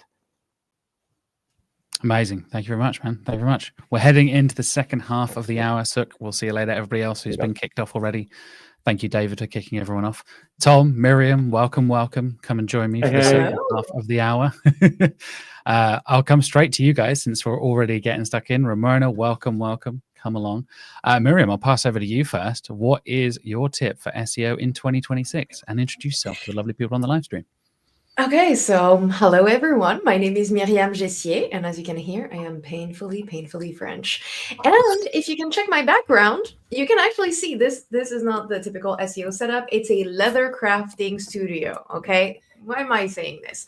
I'm telling you this because if a machine were to check me talking about SEO, AI would probably go, wait, I recognize these tools in the background, and I'm not so sure that the image in the back matches with what's coming out of this person's mouth. Are they really an SEO based on all the other clues I'm seeing? So my tip boils down to brands need to be aware that the web, as we know it as specialists, is entering the real world, the outside world. We're bringing it back in. And this is thanks to multimodal search. I can take a picture of, for example, Tom's headphones and go, hey, I want these headphones. What are they? And it's going to make a guess, or it's going to, check it out. Yeah, Tom, we'll discuss this afterwards. Don't worry. So basically, it's one of those things where it's very complex to explain to companies. You need to review your packaging. Can I take a picture of it, or is it too holographic and the machine is not going to read it? But for a plumber, it's the same. Hey, can you do a quick video explaining what you fix and why? And this will be understood, and it's now associated with your brand that you do this. So the next time we have an issue and I upload this into ChatGPT, goes, oh, wait, I know what this is. I have the source. There's a local guy here that can help you. So that's what it boils down to. Great, but it goes more than just video and images. It also does audio. So everyone listening out there, please be aware, and I know Jack is, that when you're putting a video out there, it's the backdrop that's sending a signal. It's what you're saying, the emotions, the sentiment with which you're saying it. So it's mapping different tracks to be able to say, okay, I know what you're talking about. I trust you. I'm going to surface the information. So to close this up, every brand should have a visual knowledge graph or a Bible in their heads going, okay, if I'm going to be talking about luxury as a brand, maybe don't wear a Temu watch while you're doing it. Make sure that you're associated with the items people expect you to be associated with. So my favorite, and this is my last tip, my favorite thing is the manly marshmallow audit. That's what I say. Like, take a picture of your product in a supermarket or anywhere else it is and see how it's spaced out. So there's very manly barbecue marshmallows. They're regular marshmallows, but the packaging is different. So that packaging, it's black, it's got flames, it's got dude font everywhere explaining to you that this is not a regular marshmallow. This is a big manly marshmallow. And yeah, everything around it screams barbecue. Everything around it screams, this is the right spot. It's the right, apparatus for a successful barbecue. This is not your grandma's hot chocolate marshmallow. It's a manly marshmallow. So figure out where your brand fits in, like whether it be on the web or physically. Does every single cue around it signal, reinforce the entity saying, hey, this is the right spot for me as a brand? I'm seeing that there's a question. Wait, my man marshmallows are just marshmallows? No, they're not. Of course they're not. They come with extra packaging and maybe some temperature differences if we want to push it. Okay, I'm going to mute myself and I want to hear everyone else. Amazing. Thank you, Miriam. Getting into some multimodal stuff straight away is always fun. Next, the man with the enviable headphones. Welcome, Tom. What is your tip for SEO in 2026, please? Hey, Jack, and hey, everybody. My name is Tom Winter. I'm the founder at SEOwin.io, which is an AI writing tool that does research, and we also provide content creation services for agencies. So my tip for 2026 is focus on genuine EAT to determine what valuable content looks like. And if you want to remember one sentence from everything that I said, define what good looks like. This is the key that you have to focus on, whatever you're doing. I'm living and breathing content every day. I know how good content looks like, but whenever you're going to AI, whenever you're going to your team, it doesn't matter. Define what good looks like, because then you can pass the process to people. So if, for example, you would like to travel to London, you first have to define where London is. If you will just jump on any plane, you will not get there. Like, you can pray to the gods, but probably you will not get there. You have to understand where London is to get there. So if you want to create valuable content, and this is the thing that I feel matters at this point, we all, as SEOs, we love to do hacks, but unfortunately, we actually have to create value in whatever we're doing. So we have to define what is EAT, so experience, expertise, authoritativeness, and trustworthiness. We have to create a rubric that defines what is 1, what is 10, according to us. If we want to pass it to AI, or if we want to pass it to our team, we have to be on the same page. They do have to understand what we're doing. If everybody has a different definition, we're gambling. It's all over the place. We're not getting to the point that we want. And we have to make it flexible. So if you're creating such a rubric, calibration rubric, and you're thinking about different niches, you have to take it into account that if you're gardening and creating an article about blueberries, you don't have to stuff it with statistics because your rubric says, like, I need 2 statistics in my blueberry article. If you're talking about the SaaS content, then probably statistics make more sense. But define what good looks like. It doesn't matter if you're creating prompts, if you're creating content, if you're working on something. If you don't know where you're heading, how do you want to get there? And that would be my tip for 2026. Lovely. Thank you, Tom. Nice little segue there. I'm going to jump into some brand discussion. Ramona, what is your tip for SEO in 2026, please? Hi, everyone.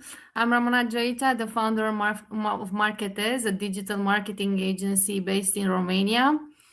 Thank you for having me first, Jack, and nice meeting you. My tip for SEO in 2026 was to focus on branding by incorporating omnichannel SEO tactics. I think that we talk a lot today about branding, and yes, it's like a safety band for us nowadays, because, well, branding is a guarantee for both Google and AIs that your company is doing something good. So that's why both Google and LLMs like to mention brands and to rank brands. I think it's important, and I like to give this example to my clients, to start looking, if we didn't do that so far, to start looking at the Google page like an advertising space. We have the blue links, we have the PPC space, we have the images, we have the videos. We have the people also ask section. So my advice is to create our strategies and to incorporate and to have in mind all these spaces that we can fill out with our brands. At the same time, I think it's good to understand how LLMs work, because we can see that they are updating all the time. This year, ChatGPT introduced, and now now I think on Black Friday they even highlighted the offers to you. So it's important to keep up with these changes and to adjust the strategies. Of course, be flexible. If in the past I used to do strategies for 1 year ahead, now I don't advise the SEO specialist to do that anymore. I do them now for 3 months or for 6 months maximum. So yeah, be flexible, be agile, focus on branding, and be up to date with everything that's happening in the digital space. 100%. Yeah, absolutely. I think a lot of us are working a little bit more short term at the moment, not planning too far ahead, I think is a good idea. And that leads very nicely into segue. Folashad, I'll come to you next. What is your tip for SEO in 2026, please? Hi, Jack. Hi, everyone. Thank you. Yeah, it's nice to be here as well. Well, maybe mine contradicts what Ramona just said a bit. But mine is around SEO not just being reactive, but being more proactive in nature, right? Using the data that you have, so we start to anticipate customers' needs before they even become queries. And what we intend to do is actually to mix our data, use your Search Console data, use your analytics data, but also use what the market is saying. You could use market trends to actually forecast what you think customers are going to be searching for, right? Most of the time, especially if you have years of data, lots of data, right? You would not really think it's gold, but it's gold. Your data is gold. You can actually really see what could happen in future around what customers are going to search for on your website or on your app. So yeah, that's my tip. Mix the data that you have, mix it with market trends, look at what's happening, and use the data that you have to anticipate what customers are going to search for. With that, you can actually build a more robust calendar, at least even if you don't look far ahead. 1 year, we say no, you can actually look a month ahead and start to say, okay, this time they're probably gonna search for this on the website, and you start to build a more robust content calendar to address what might come up on your website. So yeah, I'll say that, yeah, you need to think about how to use this, and also some tools that you can use as well. You can use Ahrefs and some other ones to look at growth forecasts. So if you've done this kind of analysis, you've seen, okay, these topics are going to trend, this is going to happen. You can use these tools to do a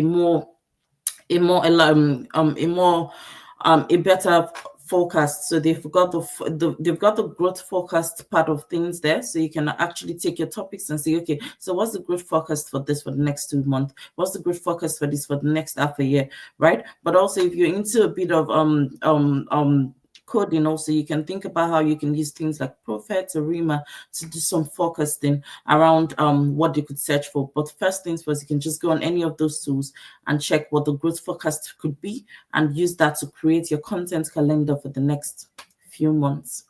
Yeah, love it. I appreciate bringing in the blend of like customer data and search data as well. I think that's always really important for a lot of our strategies. That ties in very nicely, bringing in the human element. Valentina, what is your tip for SEO in 2026, please? Hi everyone, and I'm very glad to be here. So my tip for SEO in 2026 is just to not forget the traditional SEO really. So I think it kind of merges quite well with what Tom said as well about EEAT, so to bring in the sort of expertise, experience, and to show it across the website overall, not only on the bottom of the funnel, which is how you would normally create content often, but also on top of the funnel. What I mean is by showing how your products, for instance, in e-commerce are valuable, or how whatever you are selling or whatever you're trying to get to is valuable also on a top of the funnel way. So sort of anticipating what the user would like to know as well. So it's kind of a way to do FAQs, but a little bit more in depth.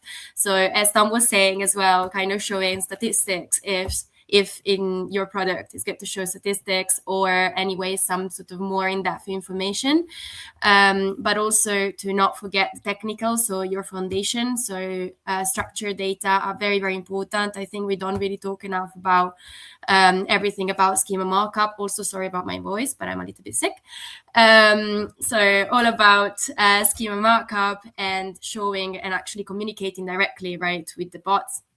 And in this way, we can generally sort of create a structure of what we're trying to show on our website and be kind of straightforward as well.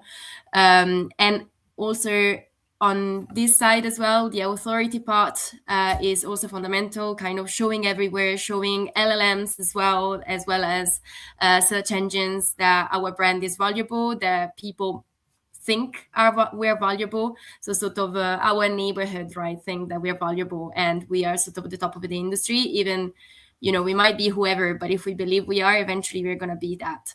And if we show that to on the web, then that's exactly what's going to happen. So in general, my tip for 2026 is generally to not forget about the basics of SEO, from EEAT to the sort of technical foundations, and obviously the authority, which is a big highlight of the EEAT side as well. Awesome. Thank you very much. We're going to get a bit technical now. Simone, I'm going to come to you next. What is your tip for SEO in 2026, please? Hello, everyone, and hi, Jack. Very nice to meet you. So, yeah, my take, obviously, it draws from a technical background, and it will be all about improving the crawl management for all of our websites. And that is potentially because with the new wave of search bots that we've seen arise in the past, probably in the last year especially, it is so important for us to understand what are the search bots that actually hit our servers and therefore that can drain our crawl budget. And where I'm going with that, of course, is to potentially touch him more than before on server logs analysis, which I understand is something very scary and also very difficult to get. I mean, it used to be difficult in the past, but now I think things are changing and are changing very, very fast. Also from a cybersecurity perspective, I think most of the providers out there are very well aware that, people like us that, of course, work in SEO are not necessarily well versed in tech, and therefore they may need some better tool to make server logs more accessible. And therefore, I think that we're going to see a rise in tools providing us more accessible way to get server logs. And also, I mean, we also have LLMs to learn and to make sure that we can expedite the learning process to query the databases using SQL. So I can see in the 2026 some more focus from an SEO perspective in detecting all of the AI bots crawling our websites. Is going to be absolutely important for us to do that. We shouldn't even forget about JavaScript, of course, although of course Google now has become much better at rendering it, but still, if we are able to access and to analyze server logs in an easier way, in an easier fashion, I think that is also a very good point for us, not only from a technical perspective, but also for all the other people that are not that technical. That will be it. Absolutely. Yeah, definitely. And last but not least, we've got a dynamic duo in the little corner there. Rena and Dixon, welcome to the show. Rena, I'll come to you first. What is your tip for SEO in 2026? All right, thank you. All right, so discoverability. I love data. And of course, we always are drawn towards like looking at what works, what doesn't work, what performs well, what can be repeated. But what's important beyond just looking at the data is looking at where our buyers are and being visible on all of these different platforms and all the different channels that they are looking for. So where is it that our buyers that are using our product, our services, and that are really, really important to us, right? So where are these guys making decisions? Where are these guys getting information? And how could we be part of that conversation? So, and not necessarily looking at, let's influence this. It's looking at, okay, let's be the best in front of our customers. We all want to do that. But it's important to remember beyond those data points what really, really matters to those people who are going to be using what we are proposing, what we are putting out on the market there. And I think that a lot of conversations recently, and a lot of conversations that I can see in the future is going to continue being around like, what can LLMs do? What can they see? What should we do? What technical implementation should? All of that is really, really important. But it's almost like, look, there are a number of roads to Rome, right? So you're going to go like using the back roads, you're going to fly, you're going to swim, whatever you're going to do. But once you get there, I think the important point is to make sure that you're visible, that you're there whenever that buyer gets there, you're there and you're visible, you're in front of them. And of course, making sure also to understand. So obviously my point is really like making sure that discoverability is in front of the buyers, making sure also that the relevancy is there as well. It's not just about like pushing all that information and making sure like, okay, this is very SEO friendly, AI search friendly, LLM friendly, fantastic. But also it's relevancy as well. So what I'm putting out there, is that relevant? Okay, so the AI can pick it up. That's brilliant. But what is the buyer going to do with this? And that really is something that I'm sort of driving conversations more and more towards, like think about these end people, these end users, and what is the value that, whether it's going to be through traditional SEO or AI search, what is the value that you are going to be bringing to these guys? And of course, to be doing that, I think that my final tips will be like, stay relevant, stay agile, and stay close to the market. So that would be my tips. Thank you. Your mic's off. I know. Sorry. Amateur hour here. Thank you, Rena. Dixon, your turn. Finish us off. Thank you, mate. So my tip is this. I guess my tip starts with either 40% or 60%, I'm not sure, of all LLM queries don't involve a search lookup at all. And I think that's an interesting place to start, because my tip is whatever metric you're going to use for AI in 2026, don't make traffic one of them.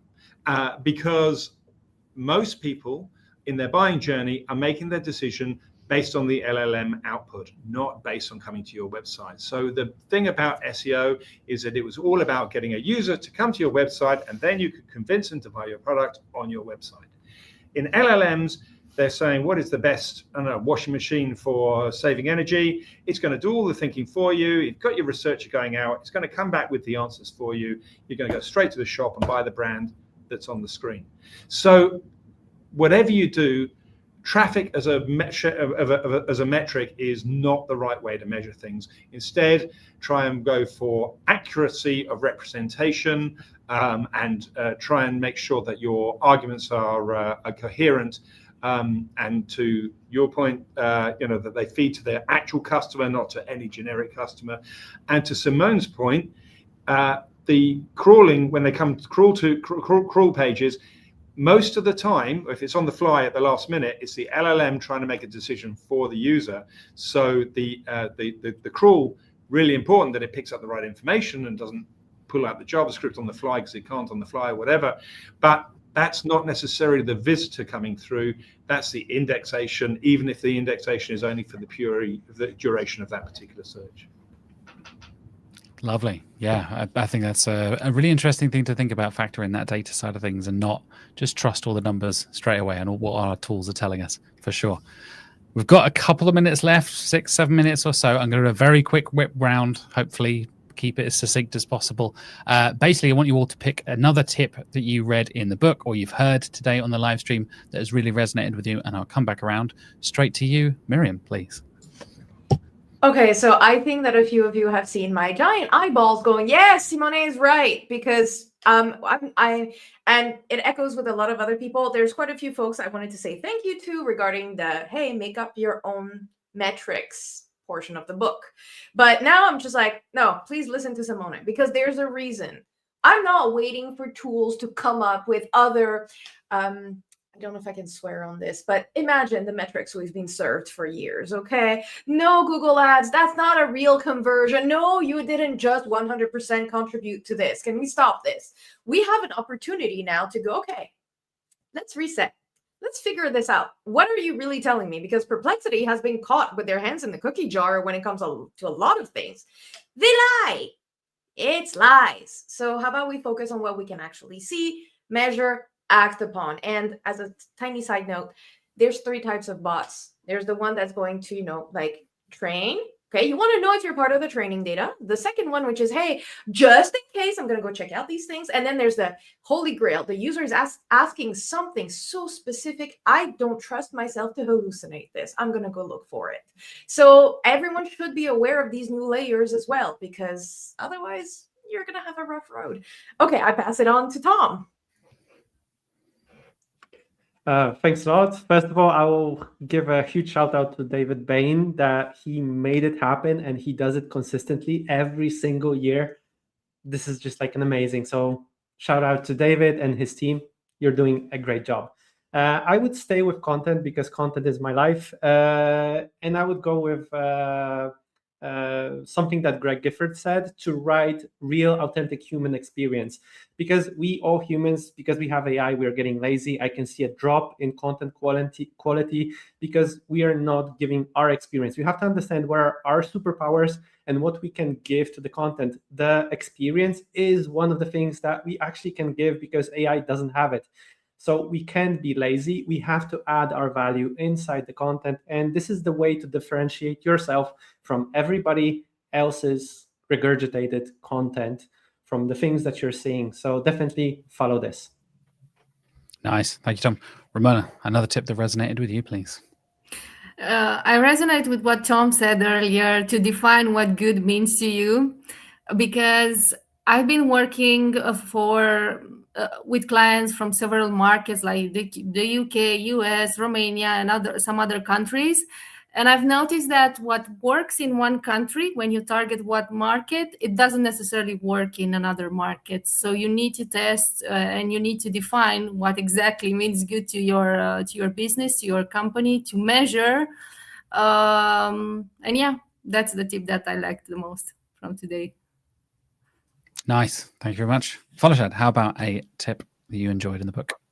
I would say it's Maria's and just listening to her earlier, around what you need to do to make sure your brand is useful and you're tying it to actual things that people are interested in, people that like the product are interested in, right?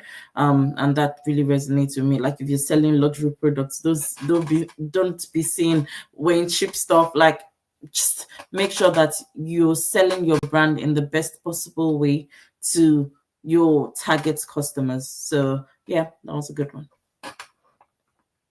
Lovely. Valentina, how about you? I think I have a few also just by the conversation of today. One of them is definitely the flexibility. So to base on data and sort of rather than doing the strategy for a whole year, to base on data and sort of reflect that on the strategy and sort of renew it, kind of refresh it every few months or 3 months or 6 months rather than for a whole year. Definitely that's one of the things that I resonate the most with. And another thing is to not base your measurement on traffic, because that's incredibly important. Traffic is not really a metric that is as important right now as it used to be. And yes, I really think that using all the metrics, such as how relevant you are, how relevant your results are, but also as much as how useful you could be, or simply more traditional metrics that are not traffic, is definitely a incredibly useful tip on that side. Absolutely. We're getting right towards the end of the hour, so I appreciate some people might be disappearing. Simone, I'll pass it over to you. Is there any tips that resonated with you? Yeah, it's actually a hard question because so many tips are very, very interesting and they all resonate to what is really current in the current landscape. But I don't know, my feeling is that every year that we go on, it's more or less all about coming back in time and try to tie everything back to the basics. And from a content, I mean, I shouldn't talk much about content, but I suppose that from a content perspective, it's what maybe Tom also was touching about, making sure that we actually write for the user, make sure, because at the end of the day, we need to tie it all back to the EEAT score, which is of course about focusing on what the user wants. So again, when it comes to tracking and measuring stuff, again, maybe like Miriam said before, not just to base our reasoning on some weird metrics or made up metrics. Just maybe sometimes talk to the users. If you've got a CRM team, if you work in-house, go for it, prioritize it. If you don't, because you work in agency, it's more challenging, of course, but there are different ways to handle that. I think it all boils down to soft skills in talking with your clients when you work in an agency. So I'll wrap it up, I think. Lovely. Thank you, mate. Rena, Dixon, last thing. Any tips to resonate with you? Rena, I'll come to you first. Yes, thank you. Discoverability. How does success look like to you? So a few mentioned this. Dixon, Tom, pick your KPIs and metrics for next year, and make sure that they are telling that success story that you want to. And as a final point, make sure your buyers can find you. Be discoverable and be found online. Thank you. Have I gone? Go on, Dixon, squeeze it in. Go on, Yeah, okay. last few seconds. All right, okay, so yes, then. So citations are the new link building. So link building is not dead. I think citations in LLM output is really, really important. See what prompts, what sources are being mentioned in prompt responses. Lovely. I will hand over to the next group, including the wonderful Garrett. Hello, David, once again. Thank you so much, Jack. Wonderful hosting as usual. Really appreciate you being part of it. Really appreciate all our previous guests. We've still got Dixon and Rita on there. Thank you so much for being part of it as well. Thank you, guys. Gentlemen, to take over hosting for the next hour, indeed, is Director of Marketing at iPro Rank, Garrett Sussman. Hey, Garrett, how you doing there? I'm great, David. What's up? Everyone's got like the smooth butter, like radio voices, and I'm gonna come in like a jolt of coffee. So let's do this. How you doing, man? You do it. You do it. I'm very well indeed, and all the better for seeing you. And I will just pass the baton over to you, sir. So take it away, please. All right, rock and roll. Look at this crew. Okay, so we may get into AI. There may be some polarizing, controversial opinions, but we are here for the live book launch of SEO in 2026. I am super hyped to get everyone's opinions. This book came in the mail. I've been devouring it.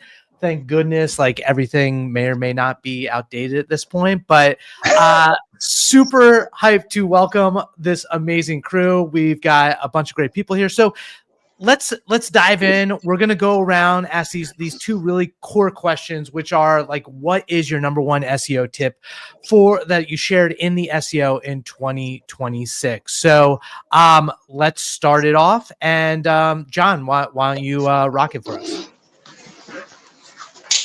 Amazing. Thanks so much for having me, everybody, and super excited. I also don't have the radio voice that some of you all have, so I'll try to do my best as a a New Yorker here, just try to slow down, explain myself really well so that everybody can understand what's going on here. Yeah, this is super exciting.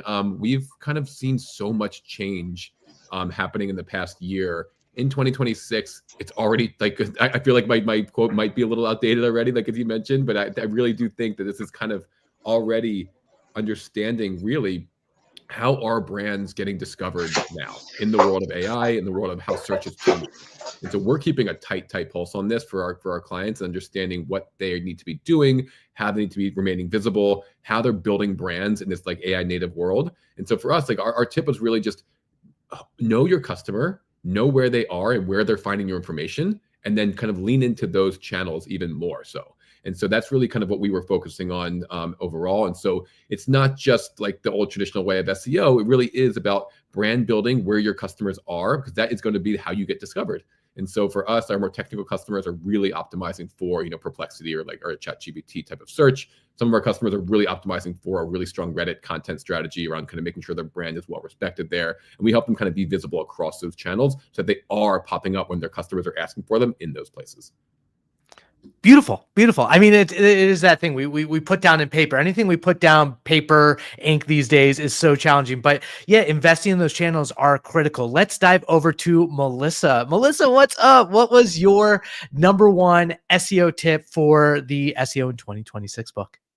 Hey, everybody. I'm super excited to be here. I've been banging the drum for 10 plus years with the same dang tip, and I'm going to keep banging it into 2026. It's all about user intent. The way people are searching is changing, whether we want it to or not, whether the searchers want it to or not. And it's critical that we are creating content at every stage of the funnel based on that user intent. We need to figure out what problems we need to solve, get into that nitty gritty, really get into just the nuts and bolts of that problem and how to solve it for potential customers. And I've said it, gosh, I don't know how many events I've said it at this year. I truly believe, and y'all can beat me with the book next year if we need to, the top of the funnel is absolutely changing to LLMs. And the quicker you adapt your content strategy to focus on creating that top of funnel content there so that you're found, people remember who you are and what you do when they start venturing further down the funnel. And so like I said, I'm beating that drum. I'll probably die continuing to beat that drum 2026 and beyond.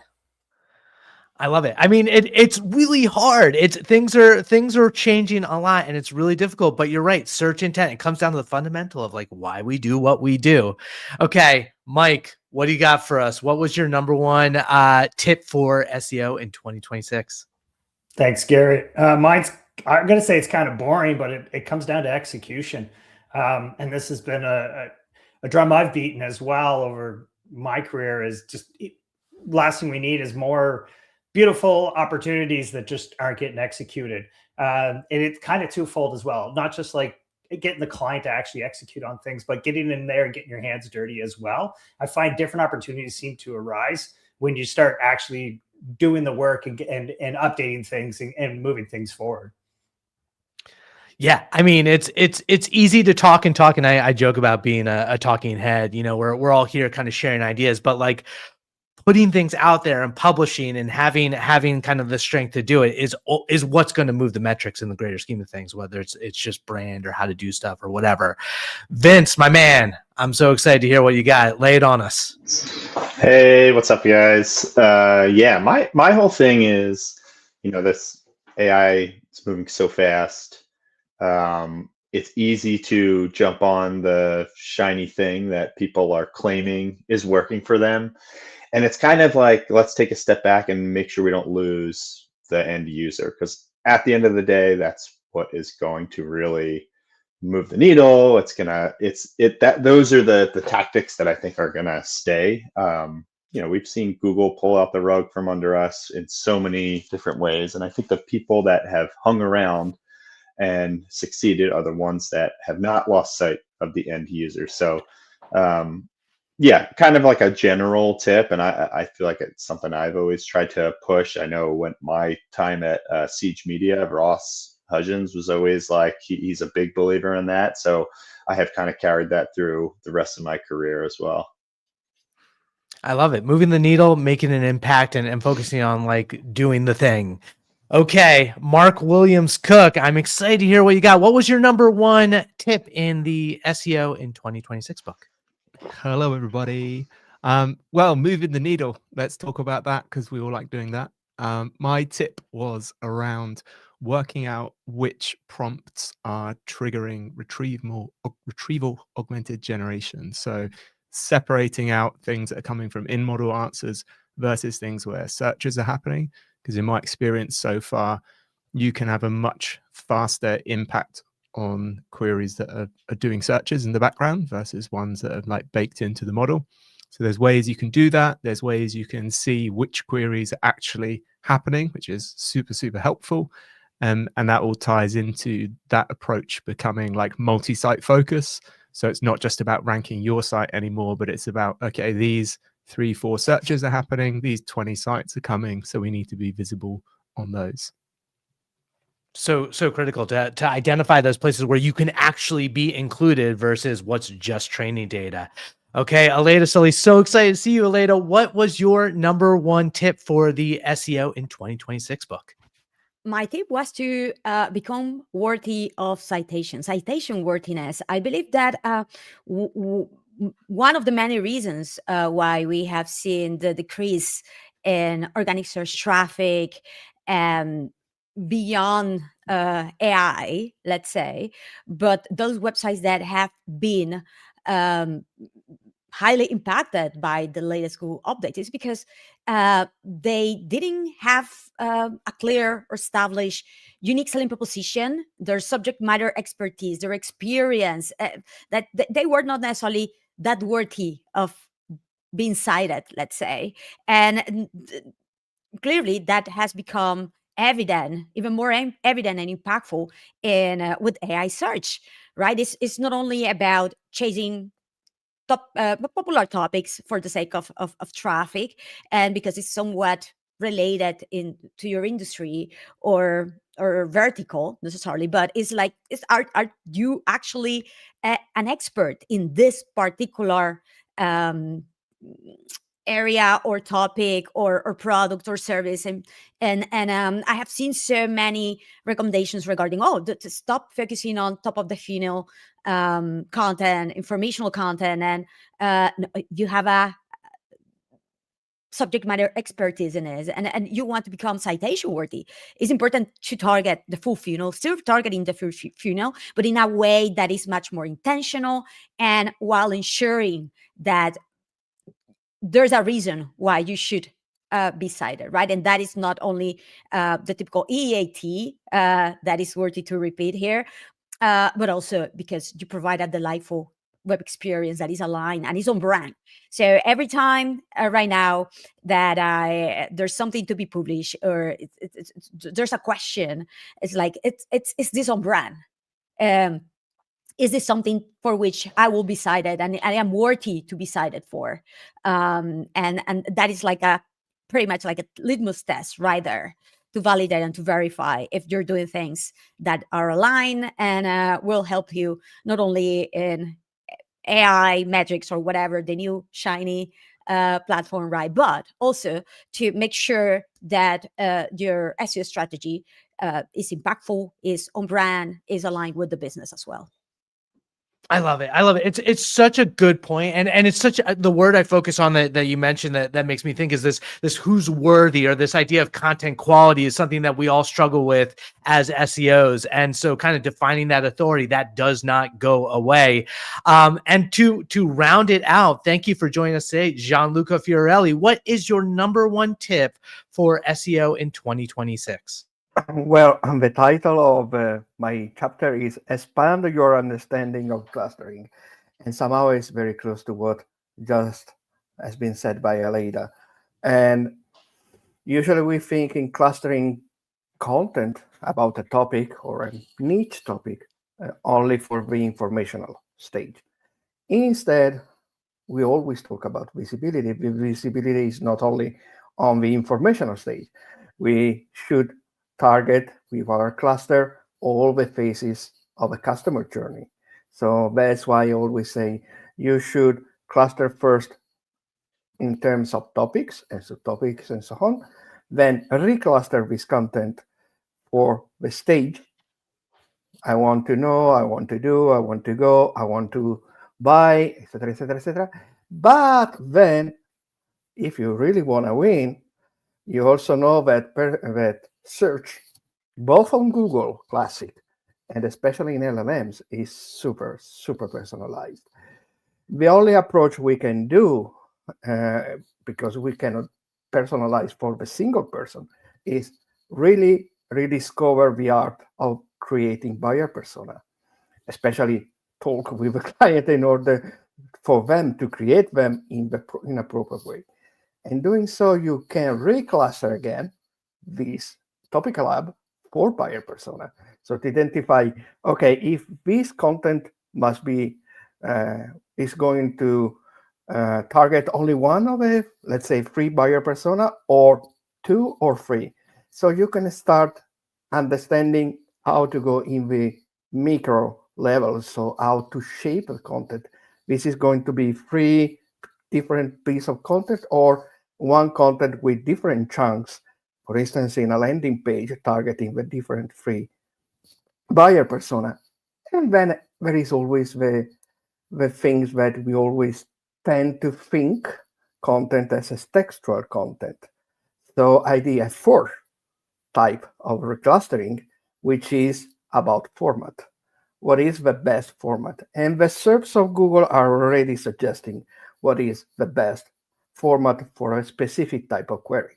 So whenever you did the big preparation, the big documentation before content clustering, one of the documentation is whatever SEO suite you use, you know that it's presenting you what features, SERP feature Google is presenting. Can be videos, can be image, so on.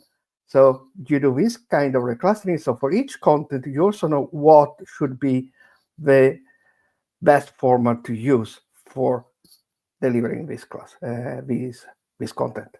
And this is how you can create a real topical hub.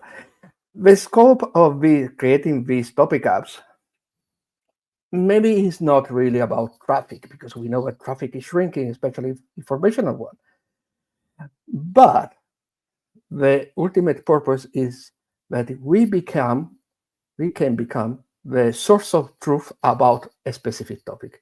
And becoming the source of truth is what makes our website mentioned, citable, successful. Apart of it, this kind of clustering is also helpful, because you can eventually add another step is how to amplify this content that you can start repurposing in all the places where you can repurpose your content.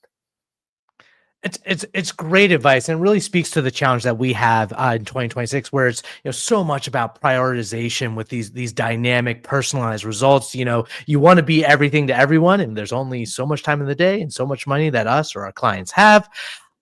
If you have not, the book is available to purchase online, and follow all of these amazing people. They're amazing on social, on LinkedIn, they're on podcasts, they're writing articles, they're doing webinars.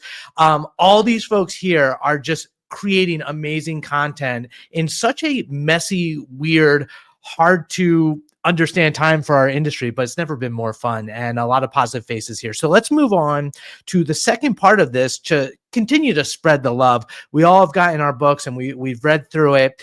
What would you say, was there any other tip in the book that really resonated with you? And let's go reverse. Gianluca, let's start with you. Was there another tip in this book that you were like, okay, I'm with it. I feel it. I need to share this. And who was it by? Oh, well, the book is huge. It's hard to pick one. I mean, look at the size. And I don't know, there are so many.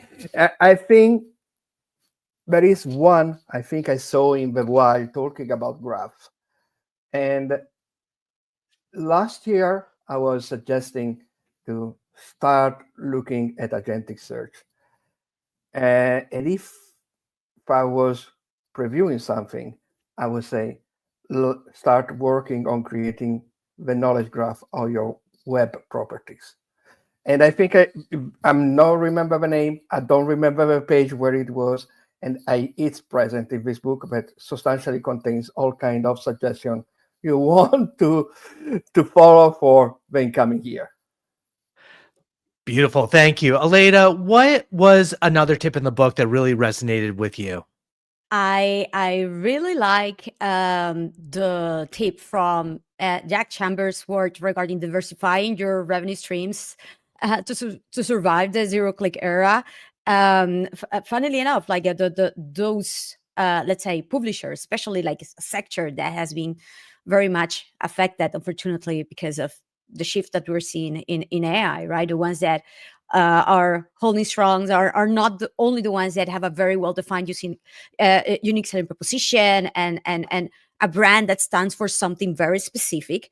The ones who have created also their community, but those that are also present everywhere in every platform. This are not only optimizing for Google, but you see them in YouTube, in social, and then also at the same time are diversifying their revenue streams, and they have newsletters and they have communities, and so it's like, yeah, the entry point is the content as something that they sell, and in the past, a very viable way to monetize that was through simply ads and affiliates. But you can do much more, and there's many more different ways in order to for that content to become just an entry point of real community, a real experience of further advice, training, and a lot more. And I believe that in particular for not only for publishers, but in particular for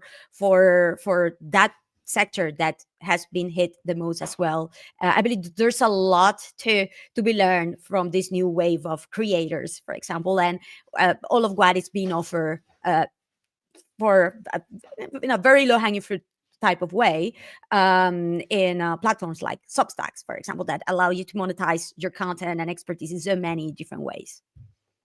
I love it. Mark, what is your what really resonated with you in the book this year?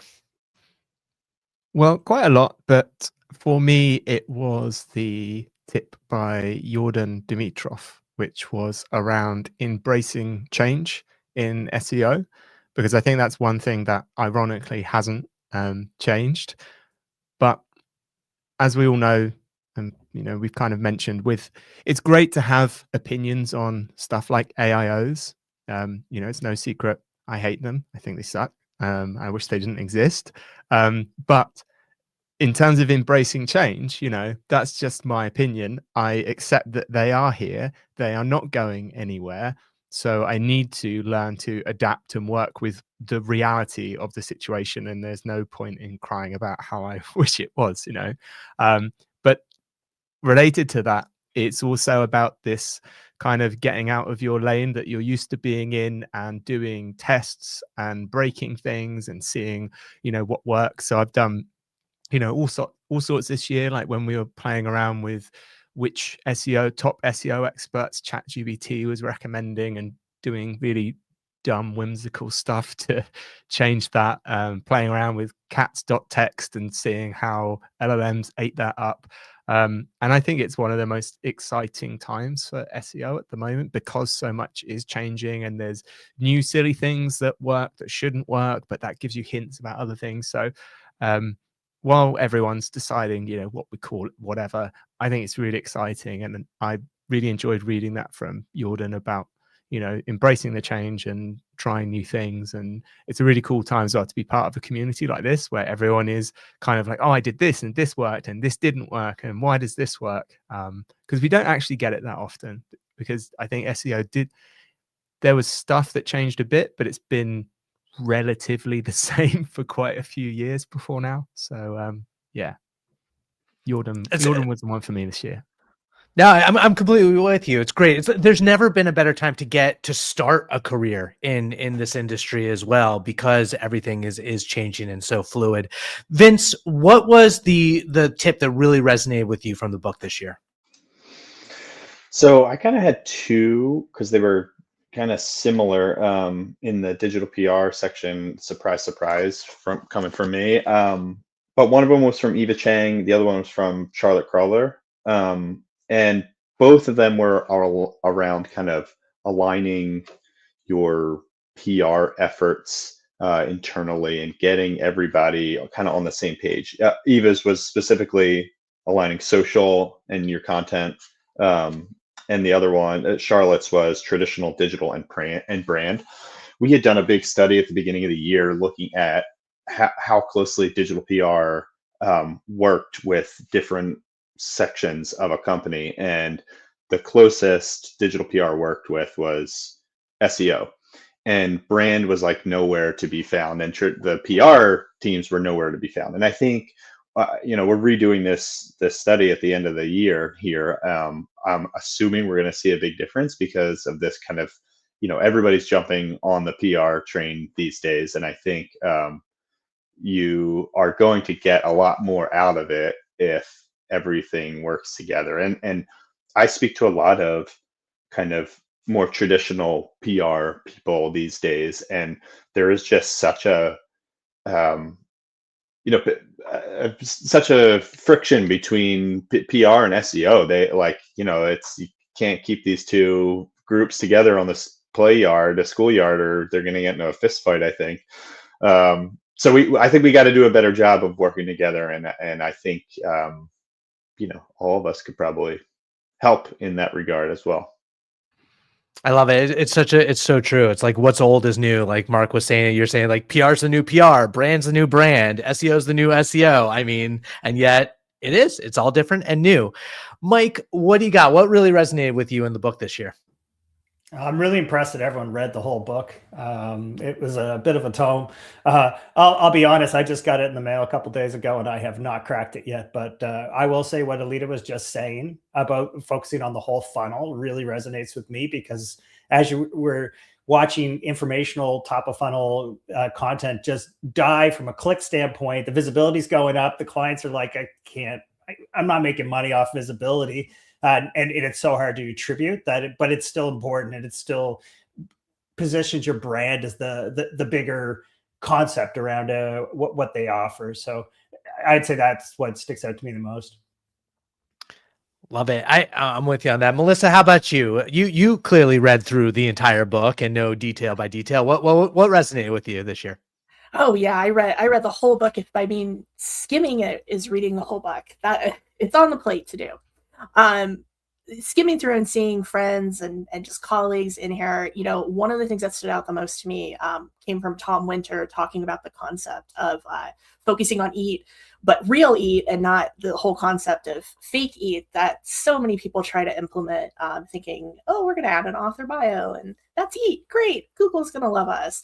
This just continues to come back to creating quality content, whether it's for search, whether it's for LLMs, any of your other marketing channels, focusing on the things that truly resonate with your audience, are high quality, get into that nitty gritty. And I feel like it's just full circle back to what I was talking about with user intent. So that part really, when I was going through, stuck out to me.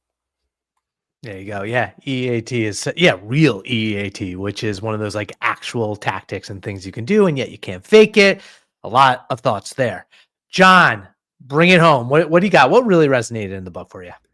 Yeah, I mean, I really enjoyed the sections on, or I read through a lot of the section on like kind of preparing for AI. Like, how do you kind of best as a brand think about AI? So a few people kind of hit on this. I think I remember Itamar Blauer was the one that kind of like I think really nailed this, but it was around if you understand how AI is coming to your sites, either your site or your client's sites, you understand how they're kind of interpreting your content, you can kind of adapt to that. So if they really like your case studies pages and they seem to reference them a lot, lean into that. Put CTAs on those pages. Make sure you're kind of leaning into where they are kind of going. And so understanding like those crawlers and how they're coming to your website, how they're taking your information. If they love your blog, amazing. Lean into the blog. Make sure you're kind of putting your best content there. If they love your homepage, and they're citing your homepage a lot and you're getting click through into your homepage, amazing. Like focus on that. So just, yes, you can always try to change things and adjust things, but I really liked his kind of simplicity around just understanding the facts of how they're kind of seeing your brand today or your clients' brands is a great way to kind of lean into and learn more about how you can actually action on that today, which I loved. There we go. So I'll do mine actually, because I don't know if there was a slide, but basically, so my chapter in the book in SEO in 2026 was all about the probabilistic nature of AI search and just how we need to reframe in our heads the fact that like there's nothing guaranteed. You know, rankings are not really as much a thing as, you know, you want to give yourself as many opportunities to be visible in these grounded queries as Mark referenced, like does the actual search deserve grounding? And so we need to educate and communicate our internal teams, our clients, executives, this idea that as AI search becomes more of the default version of the way we interact with search, the probabilistic nature of things is going to make everything more of a brand channel and less of a performance channel, which makes, you know, kind of reporting on it that much more difficult. It's not something that we can't do, but it's a lot grayer, it's a lot messier, it's a lot more awkward, and we're all just going to have to try to navigate this and really focus on our own niche to really give definitive answers to whoever we're reporting to. And then in terms of what resonates with me, I actually going to say Gianluca's clustering was really spoke to me because it speaks to this idea of the full funnel, which is tricky. Aleda mentioned as well, is like we don't necessarily need to abandon top of the funnel searches because you still need to kind of establish yourself as this semantic authority for your topics. But that's really hard, I think, for brands when you're not going to see the performance value because you might not see as much traffic from the top of the funnel. That doesn't mean that you can't have an opinion and share your perspective on it. Overall, like I mentioned, everyone follow these folks on LinkedIn, on the social media channel of your choice. We actually, you know, with my coffee jolt and speaking so fast, we actually got here with like a minute or two to spare. We're not like kicking things off. So does anybody have any like last thing they want to chime in or throw out before we bounce to the next session? I also really enjoyed Nitin Manchanda's tip around not getting caught in buzzwords and staying true to what's always worked. I think there's possibly a lot of FOMO around AI stuff at the moment, and it is important, it is coming. But I really enjoyed his kind of section about just staying, not to pun, but to stay grounded in what we've always been doing, because that's really what the algorithms are all chasing anyway. So I'm always a fan of the do the thing that they're chasing, don't yourself chase the algorithm. So that was a nice piece around it for me. I would also add a word of caution, because I see, especially returning to my topic of clustering, that many do this kind of job, but really forget that they already have content. They have to defend the visibility that content already have. And if not, they all rewrite all things, also the things that are working already. And we see many, many websites that are doing an experiment and losing a lot of traffic. There you go. Thank you, everybody. This has been a great first round. Amazing people. We're getting a lot of folks who are joining us now. And it's like so little time and so much to talk about. And so we're not going to be able to get to everything. That's why you should stay not only for this hour, but the next hour and the hour after that. Who knows? Before you know it, this is actually going to expand to a full 24 hours of SEO content. I know David could actually put it together, but welcome everybody who's joining us now for the next half an hour of the SEO in 2026 book. Thanks to Majestic for putting this together. For those who are just joining us, basically what we're going to do is we're going to walk through what was your actual chapter of the book, and then what is the number one tip that resonated you, because obviously, and I was joking last session, we've all already read the entire 666 page book that you can actually buy online. So check it out. I'm super excited. So many smart people joining us right now. So let's dive in and make the most of it. Victoria, let's start with you. Why don't you tell us what was the number one SEO tip you shared for SEO in 2026? Hi, everyone. I'm very happy to be here. Thank you for inviting me.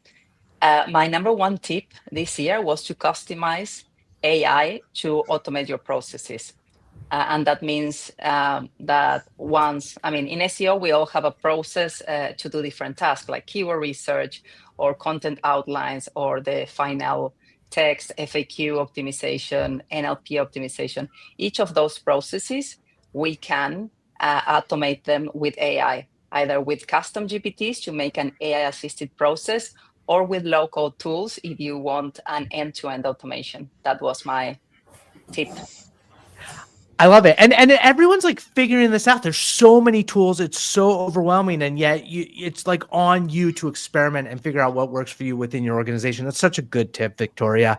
Christopher, what is up? Tell us, what was your number one SEO tip for the SEO in 2026 book? Yeah. Is the sound on? Is it perfect? Great. I was actually rereading my chapter. I couldn't remember. So, but I'm very focused on the customer journey, and of course, ChatGPT, other generative AI tools or platforms are becoming a part of the customer journey. So, I think my tip was really about just taking a step back and understanding how AI content or AI searches are impacting the full customer journey, because the discussion is pretty. There's a lot of noise in the market right now, and just taking a step back and looking at the customer journey again, not throwing away everything you've learned already or the playbooks that worked in the past. I think that was my tip. I love it. And I so relate. I was reading back mine and I was thinking to myself the entire time, I'm like, please don't let whatever I say be completely outdated or just flat out wrong at this point. Because, anything in print is at risk. Josh, my man, what do you got? What is your number one tip for the SEO in 2026 book? Yeah, I think that SEOs as a large group now, I think some folks on the cutting edge a few years ago had already been doing this, but I think collectively as a group, we're all going to be best friends with the rest of the marketing department. We're actually going to have to leave our silos. We're going to share data, bring insights to other teams. We're going to use other teams' data to get our own insights. It's all blending together. And I think this is the year that we can no longer do it by ourselves. That we absolutely have to have data from other sources and have to work with other teams on effective strategies, because just traditional search alone is so ingrained and overlaid with all of these other channels now. It's so accurate. And, the bigger the organization, the more silos you need to break down. No one's saying it's easy, but it's never been more important. I love it. Ivana, what is your number one tip in the SEO in 2026 book? Hello, everyone. Thank you for having me. First of all, yes, absolute fear that my tips would be outdated by now. So my tip number one is don't get outdated. It's don't create a strategy for 2026 as we used to, 2023, this is what we're going to do. Go and revisit, because things are changing and they are changing fast. Whatever you thought is working in, June before the horrible update. I'm in iGaming affiliation, so I'm talking horrible update for me. We lost a lot of traffic. So we need to look into why we lost the traffic. We thought this is working for us, this is not. So keep your mind open. Don't think because this worked, you have to do it. Things are changing rapidly, and you're gonna hate me for this, but in our niche, so if anyone is from the tricky gray niches like me, look into black hat and gray hat SEO, because that's growing like mushrooms right now. And I know you all think like, oh my goodness, how did she even make it to this podcast? But if you look at right now in iGaming affiliation keywords, it is absolutely normal to see out of 10 results, 8 being black hat, either canonical abuse, parasite SEO, drop domains, or even actually fully hacked websites. So be on top of everything's happening. I'm not saying do black hat, but understand it's happening. Because if somebody outrank you and you are doing everything great, it just might be that Google simply currently doesn't love white hat approach, and somehow they are giving priority to those very not lovely practices. So just keep updating yourself, keep updating the strategy, and don't sleep on what your strategy should have been, but adjust it to what must be. You know what? It's so funny. I feel like we need to all remind ourselves when we're online that everyone is coming from a different agenda, a different perspective, has a different niche with different levels of risk, to the black hat point. So it's like you have to decide what works for you and understand the risks associated. But if that works, if you're a short-term player, then that might be a thing. If you're longer term, being able to pivot, really good tip. Catherine, lay it on us. What is your number one tip in the SEO in 2026 book? My tip is very much evolved around local SEO. Basically, don't forget it. If you've got, with AI views dominating SERPs, AI mode, and if you're lucky enough to have a business with that local edge or that physical presence, then make sure you're in all those places. Double down on those Google business profiles and make sure you're in Bing Maps, Apple Maps, all those places, and work on your authority and the quality of content, local content that you have on your site. And just don't forget that, because more than often not, those AI overviews are not in those spaces as much. They are definitely there and they're growing and growing, but they're not as much. And it's really important to just still keep those traffic volumes up as much as we can at the moment. Great tip. Local is such a whole other like situation niche that you need to focus on. And just having a conversation the other day about how like every like conversation or search on AI has a local sort of flavor to it. Where you are impacts the results you need to consider. So even if you don't have a brick and mortar in a business, you still need to consider localization in some capacity. And to bring up the rear, Julia Carolyn, what is your number one tip for SEO in 2026? Well, I must say, in all those years that we've been doing this now with the tips for the next year, I never found it this hard to predict what's going to happen. Because what I've seen this year in 2025 is that things change from one month to the next. Like I find myself adjusting my reports every month to include this new metric or remove that metric or reinterpret this thing that we're seeing. So my tip for anything that's coming now is remain flexible and just monitor and adapt to whatever is happening. And that kind of refers to everything that everybody else has just said, really. I love it. And not to jinx us, but to your point of everything changed, I'm thinking to myself, a Google Core update is going to happen during our session right now, right? Like you all know, we're going to come out of here, go on to social and be like, oh, yeah. Not that we don't even know if that's like a thing as much anymore, but let's move on to round two. Great tips all around. And I just want to give a shout out to the SEO in 2026 book by Majestic. You can buy it online. And for all these smart people, they are on social, they are creating great content, they're writing stuff, they're going on webinars and podcasts, they're in communities. So please, if you have a moment, follow all of them. They're producing great stuff and they're great voices to follow going forward. So for this second round, I want to ask you all, what is something that you read in the book, because we all obviously read it, that resonated with you, that you want to shout out and has kind of like sparked your brain in the world of AI search and SEO? Let's go reverse. So Julie Carolyn, can you start us off and let us know what was something in the book that you found really valuable? It's like I noticed we all gave quite similar tips there and predictions, and it's really what Christopher said about the customer journey that really resonated with me. And that kind of also touches upon what Josh said, because there are now so many touch points in the customer journey that we have to collaborate with the others and really take everything into account that might have mattered to this particular customer at some point. And it's just the main question really that remains to me is like, where do we get all the data from, and is it actually accurate?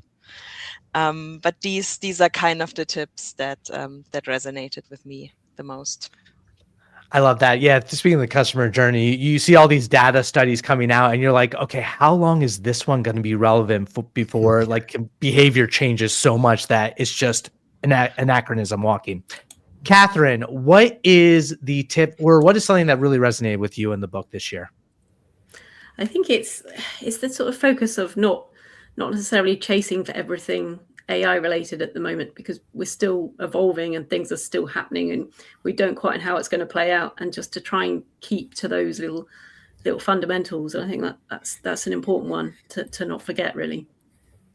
I love that, like really like staying the course and focusing on fundamentals while just paying attention to this wildness. Ivana, what was the number one thing that really resonated with you when you were reading through the book? It was this sentence from Aleida Solis: be worthy of the citation. Because we all looking into AI, how we work with it, we obsessing about it. I mean, I love AI, don't get me wrong. I'm using it a lot to automate a lot of my things. And obviously, as everyone else, I am looking into how to be visible in AI, which is very difficult for casino. You might not know this, but I am an aquapony, which is a made-up sport to show how much you can manipulate AI. It's by Alan Kladex. I'm very sorry he's not in this book, because he made this amazing study. So he created a sport that doesn't exist called aquapony, and I am a champion for Slovakia, and I won in Paris in Olympics, and I have a medal in a sport that doesn't exist. And if you Google me or AI me, there will be like Ivana Flynn conference, Ivana Flynn this, Ivana Flynn SEO, Ivana Flynn aquapony, congratulations. And he manipulated it so much that the official website of Olympics actually cited this. So, and I'm actually qualified for the next round. So I started to look into like, how do I get so visible in AI? And I started to do all of the tricks that he said, like how you manipulate. And I work a lot with Reddit and Quora and all of this, only to discover last week that ChatGPT doesn't allow casino content anymore. So if you ask, can you recommend me a casino? They removed it. So I love the be worthy of the citation thing, because you start to think like, how do I get there? How do I make sure? It's the same principle as we used to say, SEO is showing the best answer to the question. It's exactly the same in light blue. And that was when I heard that stuck with me, and I became an SEO. And now this stuck with me, and I tried it and I completely failed, because as I said, keep changing your strategy, because what was working a week ago is not working. So my clients are like, okay, we tried all of this. We found all the websites that ChatGPT is pulling data from and AI overviews. We tried to publish articles and now is not allowed. So both be worthy of the citation, and as I said previously, keep changing, keep growing, and don't get desperate when it doesn't work out. It's not going to work all the time for everyone. And I would say for my niche, good, because we're still getting the clicks to the website. Because AI overviews are not citing us, as we are sort of like very tricky niche, gray, your life, your money, nobody knows what we are, a little bit of entertainment, a little bit of scary thing. So at least I don't have to worry about all of the clicks disappearing thanks to AI. So I think blessing in disguise.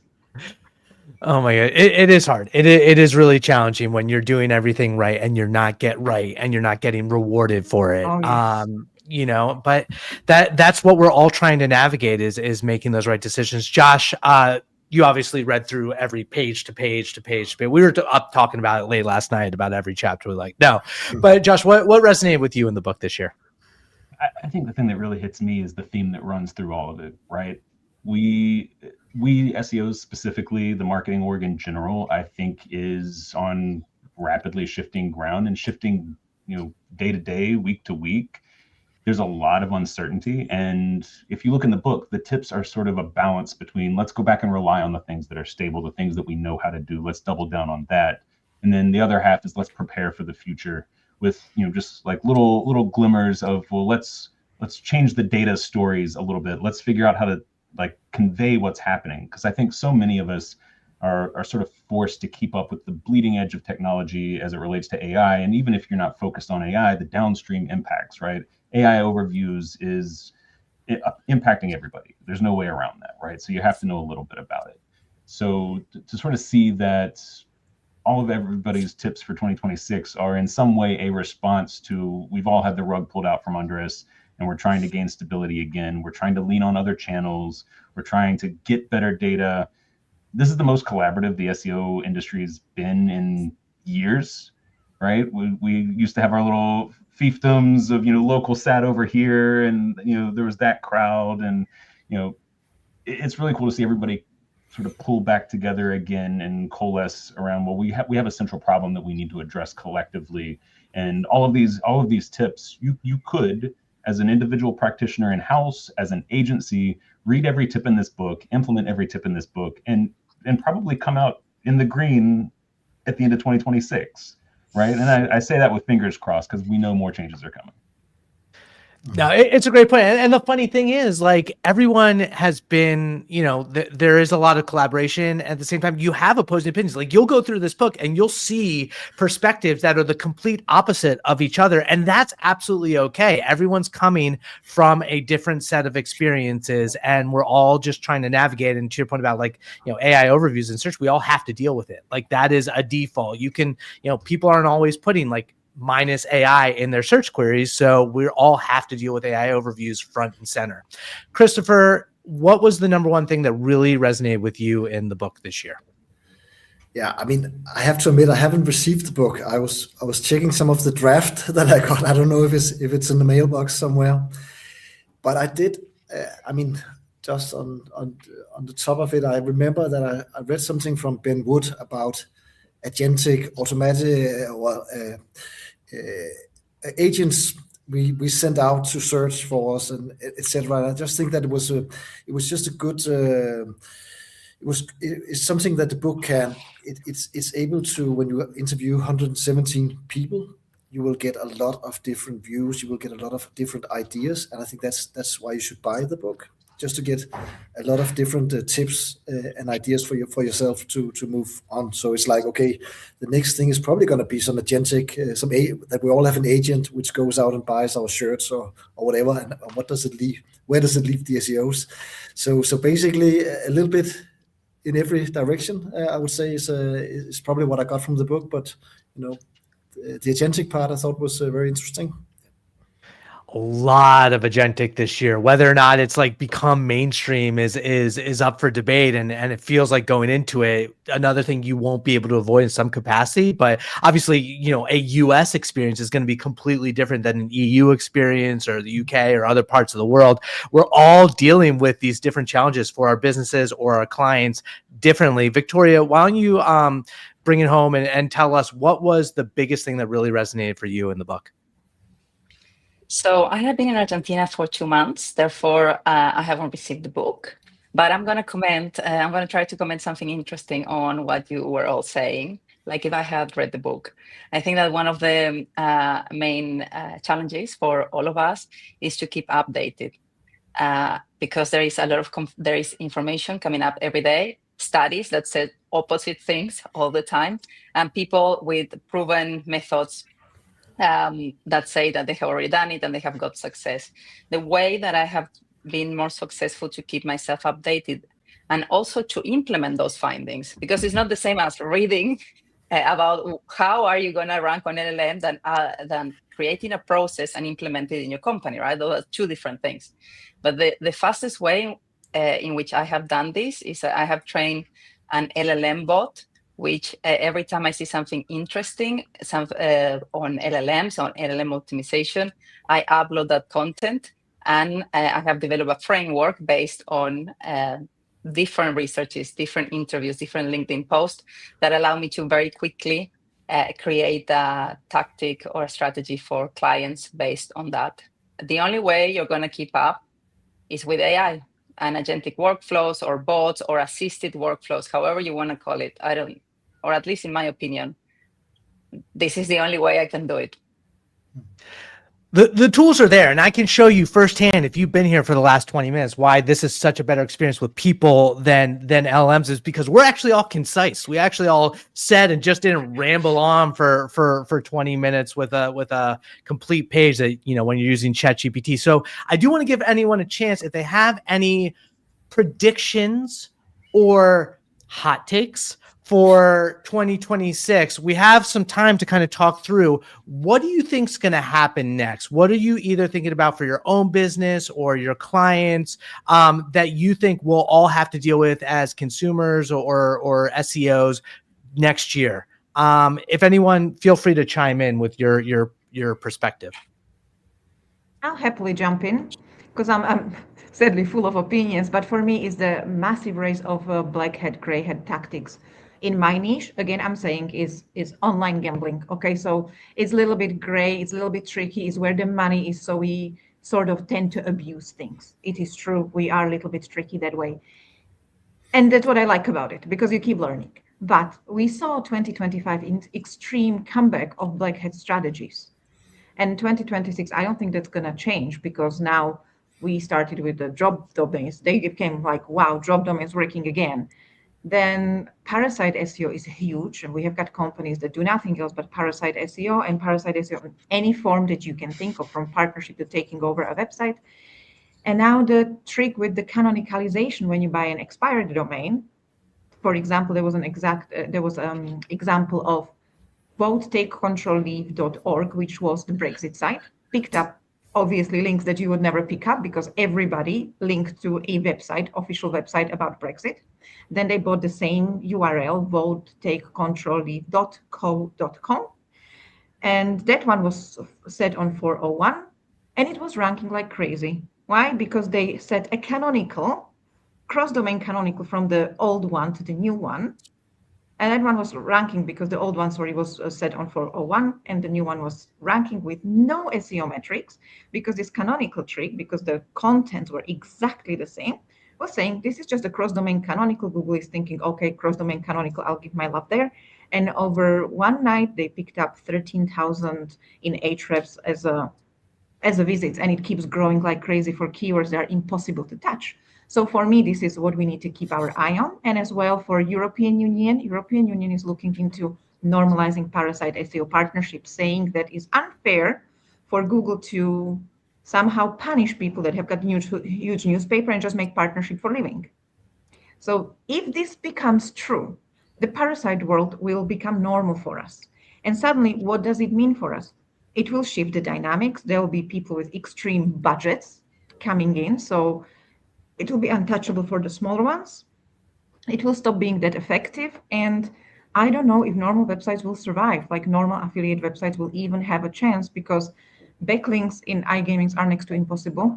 And there's no original content about how to play roulette. There's just no. So yeah, I think the black hat is growing. It's scary. And I'm speaking in a lot of conferences. And last time they asked me for a topic, and I said, Google is broken, break your strategy. That's my topic, because it is true for me, for my niche, that is very, very, very broken. And everything I knew is not valid. And I feel for the first time that I actually don't know SEO. I don't know what's happening, and I don't know what to do. So I keep learning those black hat tactics to stay afloat. Brutal. So that's It's for a my lot of business decisions. Yeah. If you're coming from the brutal end like me, then get familiar with black hat and get comfortable with it. There you go. Anyone else got any hot takes or predictions? Yeah. Matter of fact, that's a perfect setup, Ivana. I actually think we're gonna go the other direction. I think from a product perspective, it is essential for both Google and the LLMs to manage this situation, right? If they are producing spam results, they're going to lose users. We already see that the rate of signups for ChatGPT has been declining since September. It's not a huge decline, and they're not losing users, just the rate of adoption is going down, right? So they've hit a peak and are coming off of it. They don't want to hit their peak yet, right? They've got massive debt planned out through 2050, right? They need money, they need users. If the product goes to garbage now, that's a lot of failed hopes and dreams. So they are highly incentivized to weed out bad results. So I think we're going to see, I don't know if we're going to call them algorithm updates. We'll have to find the new name for those. But I do think that there's going to be some level of spam filters applied, and it sounds like we're already seeing that, right? If ChatGPT won't give you results for casinos, they're starting to figure it out, right? And the leading piece of that is going to be lawsuits, right? They can't afford to keep fighting lawsuits, losing massive amounts of money. These are, 10 to hundreds of billions of dollar lawsuits, and they keep coming. There's a fresh one every month. So they are highly incentivized to weed all this out, find ways to block it. And I think us as SEOs are very much contributing to that, right?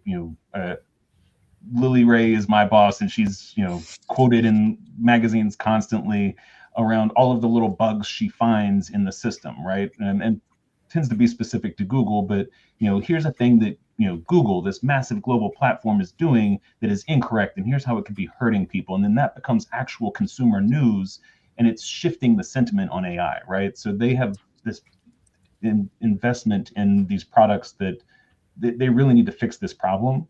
And I think us as SEOs, as marketers, will get a little bit of relief, but I think it's going to come with a little bit of pain too. I really hope you're right. I really hope you're right, because it would be beautiful. However, at the same time, I have to say, my end user, they are not picky. They are really not. Right. That's what I'm saying. Different niches, and everyone's and ultimately, to your point about Josh, about OpenAI, it's a different conversation with Google where the money doesn't impact them because they're profitable. And for me, a big thing is like, as long as Google is the default search engine and has 90% of market share and their revenue streams aren't impacted, it's hard to expect them to make any changes unless their bottom line is changed. So I think you're right with OpenAI. There's risk there, but Google, it's hard to see them acquiescing if user behavior doesn't change. Anyone else have any predictions or hot takes of what's going to happen with 2026? Any thoughts on AI mode or web guide or the Google search changing? Or do you think we'll still see the 10 blue links, which aren't really a thing anyway? Well, I sincerely hope, seeing what happened over the last few weeks, that they change it back to have the ads look different than the 10 blue links. But I'm also really excited about this whole agentic thing and the purchasing being possible within the LLM and so on, because it also means that we will have to get more data. Because if the business still has to fulfill an order that was made through ChatGPT and money has to flow between these platforms, it means they will need to give us data. And that's what I'm really excited about. Google Search Console will totally get an AI overviews filter at some point, right? Like it's coming any day. But you're right. I mean, there's so much opportunity with e-commerce. It'll be interesting to see the adoption. We got time for maybe one more prediction or hot take. So Victoria, Christopher, Catherine, do you have anything that you wanted to throw into the mix? I think that Google will still be the default search engine next year. There will still be a lot of noise. There will still be a lot of new AEO companies coming out, and some will probably go on to crypto or something else. I still think there are some stock old SEO veterans who will stick to their playbook and maybe add a little bit and win in certain markets. Everything is contextual, right? And I still think that people think that the development, the user behavior changes much faster than it actually does, right? So I've been an AI teacher all day. All my students have just left. I've looked them over the shoulder when they're using Google, and I can tell you, we are on the forefront. We think that everything goes very, very fast, but when you look at the mass market, it takes time. It takes time to adjust to all these new fragmented platforms. It takes time to look into AI mode or whatever Google decides should be the new user behavior. So I think that it will go slower than we probably in the panel expect. There you go. Thank you also for having me. I'm handing this thing over. I'm getting out of here. David, thank you, Majestic. Before you're kicked from the studio. Good hands. Yeah, right. Good hands. Thank you. Look, thank you so much, Garrett. You've done an incredible job. All our hosts have as well. You know, I'd love the interaction there as well. What a pro! What a pro host. Great to have all our co-hosts part of it. We're gonna have another great couple of sessions coming up. If you hadn't noticed. We've gone East Coast America for the last session, and it'll be the case for this one as well, certainly in terms of the host. But thanks so much again, Garrett. So host of the next hour is president and founder of Pam and Marketing and Stealth Search and Analytics, Pam Ungst-Cronin. Hello, Pam. How are you doing? Hi, good. Thank you. And thank you so much for putting us Americans last so we didn't have to get up too early. Well, exactly. Appreciate it. Some people are more appreciative of that than others, or at least some people prefer getting up earlier than other people. I've interviewed certain top SEOs from the west coast of the US that don't get up before 10 o'clock in the morning, and others are very comfortable with 6 o'clock. So you just never know necessarily what you're going to get. Well, this was worth getting up for. I will tell you that. I was listening to the previous sessions and it was awesome. Amazing. Okay, well, we're going to have some awesome contributors running through this session, I'm sure. We've got 3 joined us already. We've got a few more probably joining us as well. We're going to have 2 different panels for this particular session. So I'll leave the stage now and I'll say, Pam, it's over to you. Thank you very much. So, hi, everyone. I am Pam Ungst-Cronin, also known as page 89 in this massive 681-page book. Look at this thing. This could be used as a weapon. I mean, it should be, but figuratively only as for your 2026 marketing strategy, okay? So I'm just going to touch upon my tip real fast, and then we'll go around and have everyone tell their tip that they talked about in the book, as well as a favorite other tip if they've had a chance to flip through it. I know most of us just got our preprint or pre-release copy in the past few days. So even if it's just a tip that you heard on a prior session this morning or this afternoon, wherever you're at, we'll ask everyone about that as well. So my tip was about how SEO is going to evolve into what I'm referring to for now as AXO. There's all these new acronyms going around making us all crazy, right? But what I mean by that is agent experience optimization. And now I'm looking way ahead, but this stuff goes fast, right? So I'm thinking way ahead, though, to like these new AI browsers. So we're all talking about how AI has been incorporated in search. It's here to stay. It's becoming more and more incorporated, AI mode and Google and ChatGPT and other AI chatbots pulling in web search, et cetera. It's all becoming AI powered search. But the next wave is AI browsers, and Perplexity is already pushing theirs. OpenAI is pushing theirs as well. And the browsers are agentic, meaning they can actually do things for the user. Not so right as it stands right now, we still, let's say I want to, for example, work with a woman-owned SEO company. No offense, guys, just an example.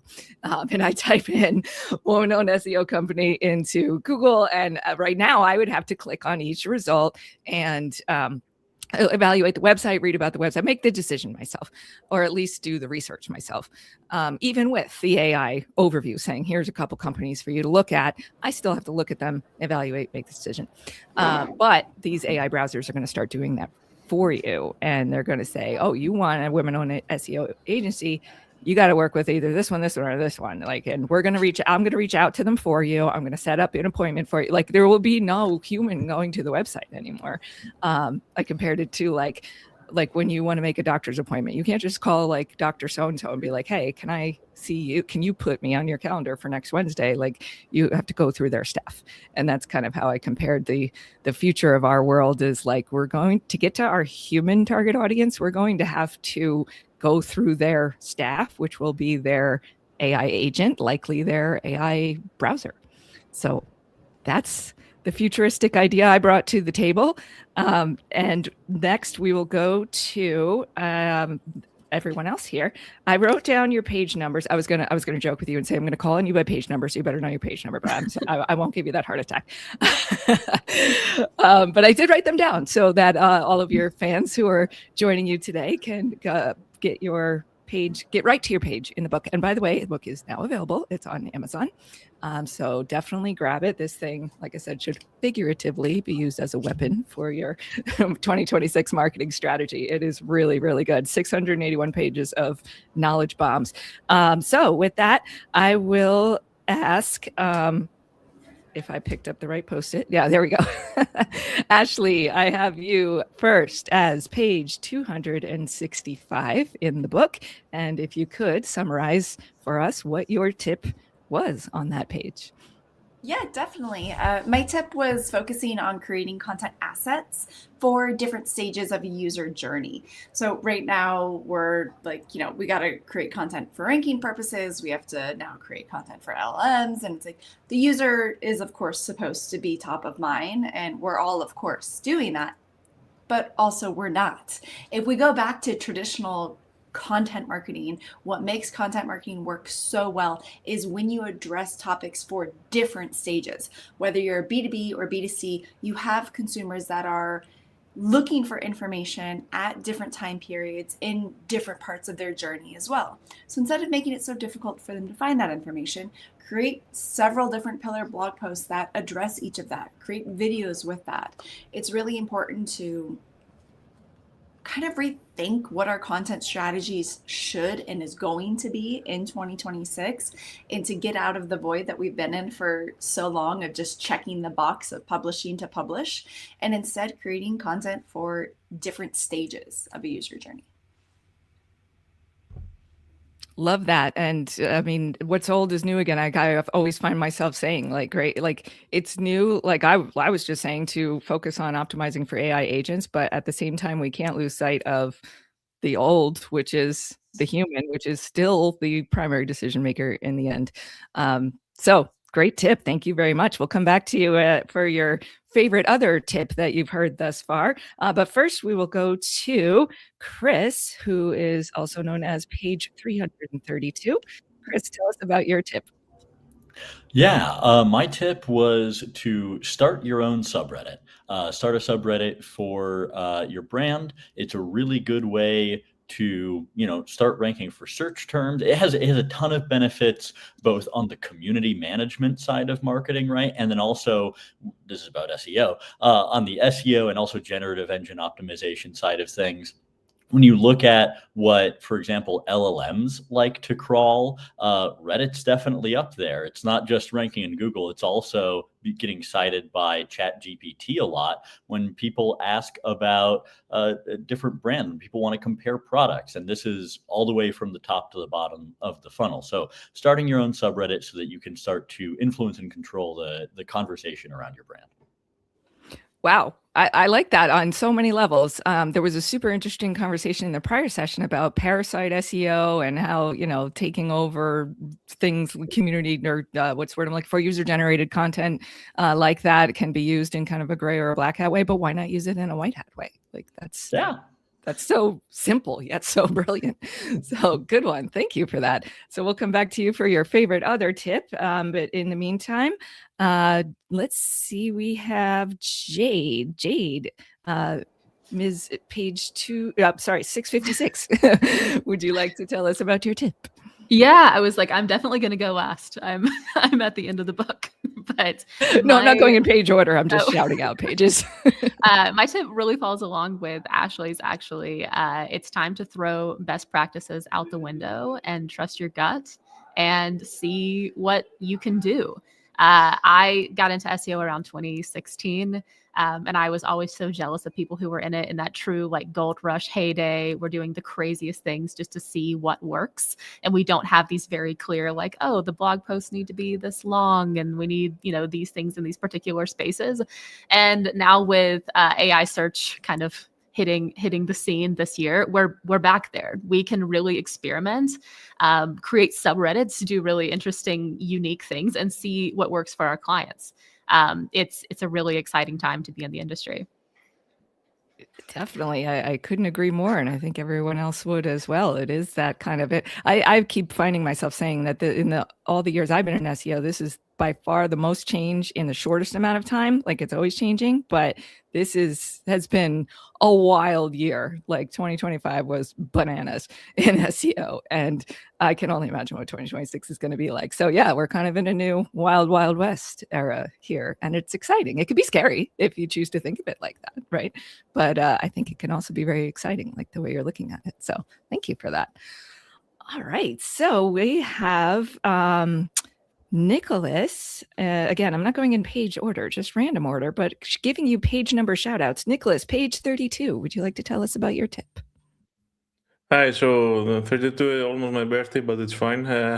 So I joined a bit late because I was getting kicked out for some reason from the studio. But the few things that I heard from Chris and Jade, I want to add, first of all, for Reddit, which is also working, because my tip was around doing SEO for 2026 for markets which are requiring high compliance. For example, iGaming, which was my examples that I gave, and especially in iGaming, you know, there's no ethical or unethical things. I know that people will hate me for saying it, but it's true. Whatever is working, and we've seen a lot. I've been doing SEO for 20 years, so I've been seeing a lot of things going around.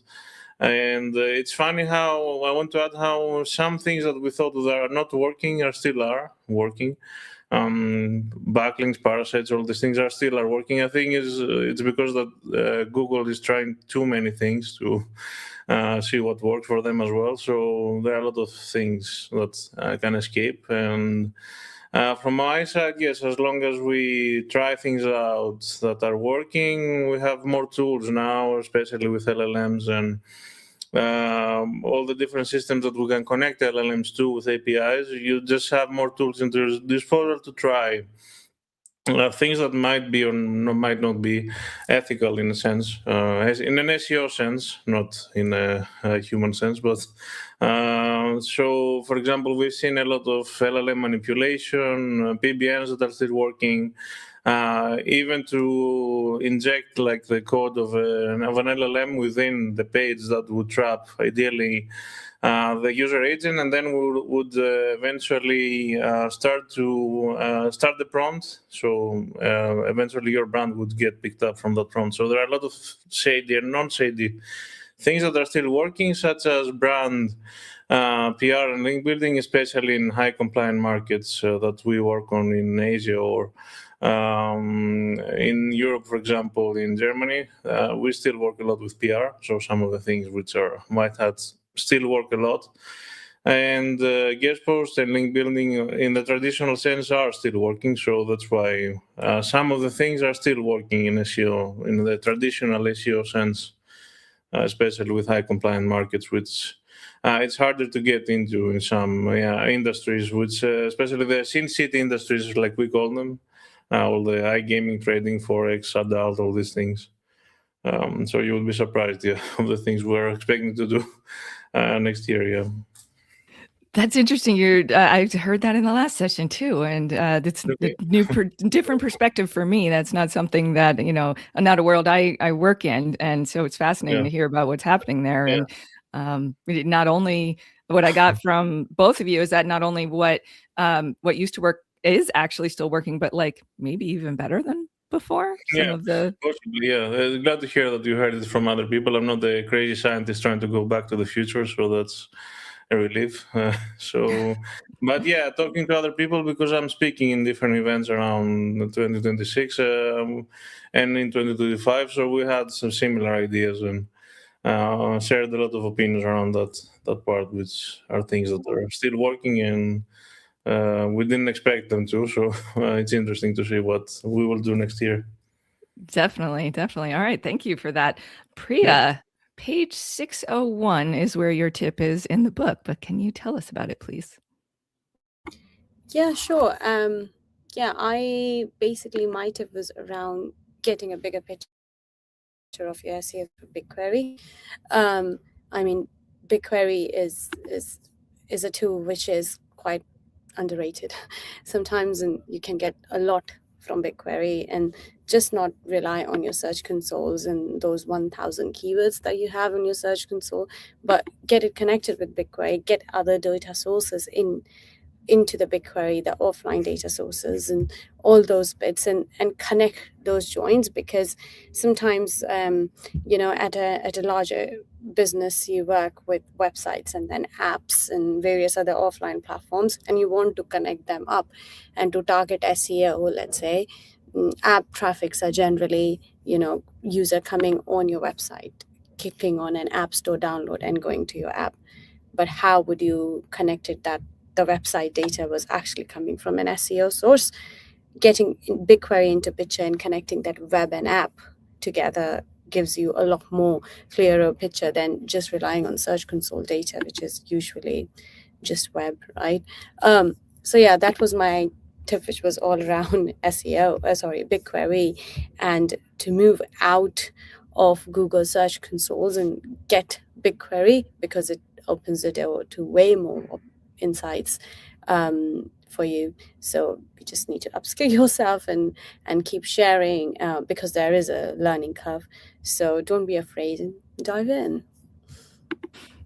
I definitely used to be afraid of BigQuery, and still a little bit am. But once I did get comfortable with it, I realized the power in it. And with all this new big influx of AI and change in our industry, we need to level up our analytics, right? And BigQuery is one of the great tools for doing that, or perhaps on a lighter level, Looker Studio for bringing in multiple data sources and looking at the big picture. So I think that's an excellent tip. Thank you for that. We'll come back to you for a favorite tip of yours from someone else, but let's go to Sean. Page 529 is where Sean's tip is, but he's going to tell us about it now. Nice. I haven't got the book yet. It feels a bit like Squid Games when you're calling out numbers like that, but I do a bit of a intro in case you don't know me, but I'm SEO manager at Macmillan Cancer Support here in the UK, and host of the YouTube channel Search with Sean. So you haven't checked that out. We do chats with digital marketing experts. We just had Rand Fishkin on, and we do the monthly and weekly digital marketing news. So and my tip was all about thinking beyond Google. Obviously, not ignoring Google by any means, but thinking beyond it, because we all know now so many ways we have to think about it. It's so I'll try and touch on some of those. It's nothing new. You should always be concentrating on other areas as well, of course, but we know now more than ever that people are starting their journeys in all different places. YouTube, Amazon, LinkedIn, Wikipedia, obviously the large language models like ChatGPT, even Trustpilot. Like if you hear it's through word of mouth, you may go straight to Trustpilot to see their reviews. So, how are you represented on those channels? And there are ways to influence and optimize for them. So it's about considering that. Many people have touched on this, like on the channel approach on this event, which it's been a great event, by the way. So many great people. So I feel privileged, my first time. So really a privilege to be here. But, we got to remember these AI platforms and even Google's, search results themselves are putting in things with so many different places now, as it's been said, like Reddit, social media, forums. As we know, large language models are looking at, like, say, reviews and Wikipedia and YouTube and stuff like this. So, really, I know it's a lot to deal with, and really, if you're a small team or a single person, it's nearly impossible to look after all these different avenues. But obviously, as other people have touched upon, understanding where your users are, understanding when searches are being made, what's being pulled in, what sources large language models are usually using for your area, your topic, and also consistency, we know, is hugely important. Even before this whole AI boom has taken over, but consistency is key. If you have one thing, especially do like local service centers or shops or whatever, if your website's saying something, but your Google Maps is saying another thing, and then your Bing or Apple Maps are saying another thing, it's a problem, and it's going to lead to a lot of issues in many ways, not just for how you're ranked and how you're seen, but users are going to have a terrible experience. So I think it's just, just taking that into consideration, what sources are being picked up, what areas, how you're being represented on all those key platforms. If you are in e-commerce like Amazon, YouTube's a great resource for most industries, and it's definitely underutilized. And if you have a Wikipedia page, is everything consistent and up to date, for example? My part of the book goes into that approach, what you should be focusing on aside from Google, but obviously it influences Google a lot and it influences AI a lot. So it's a huge trust factor, as we know, and it's a way to build topical authority and trust within those platforms if you're consistent and you optimize them all correctly, and you're saying the right things across the board. Obviously, you have some control over what other people are saying to a degree, but it's also about learning from them as well. If you're getting bad Trustpilot reviews or you're getting Reddit threads about you, do something about it. Obviously you can respond, but it could create a whole new mess. Or you could just actually make your service better and make your company better, learn from the feedback. So I've gone around the houses, but anyway, hopefully you enjoyed the book, and go and buy it. Thank you, Sean. I love how you used the word influence and talked about different channels. And I think the key takeaway here is what used to influence the search engine's point of view of your website was largely related, not only related, but largely related to what other websites were linking to you. But this whole AI-powered search thing with the LLMs involved, there's so many other channels that influence its kind of opinion about your brand.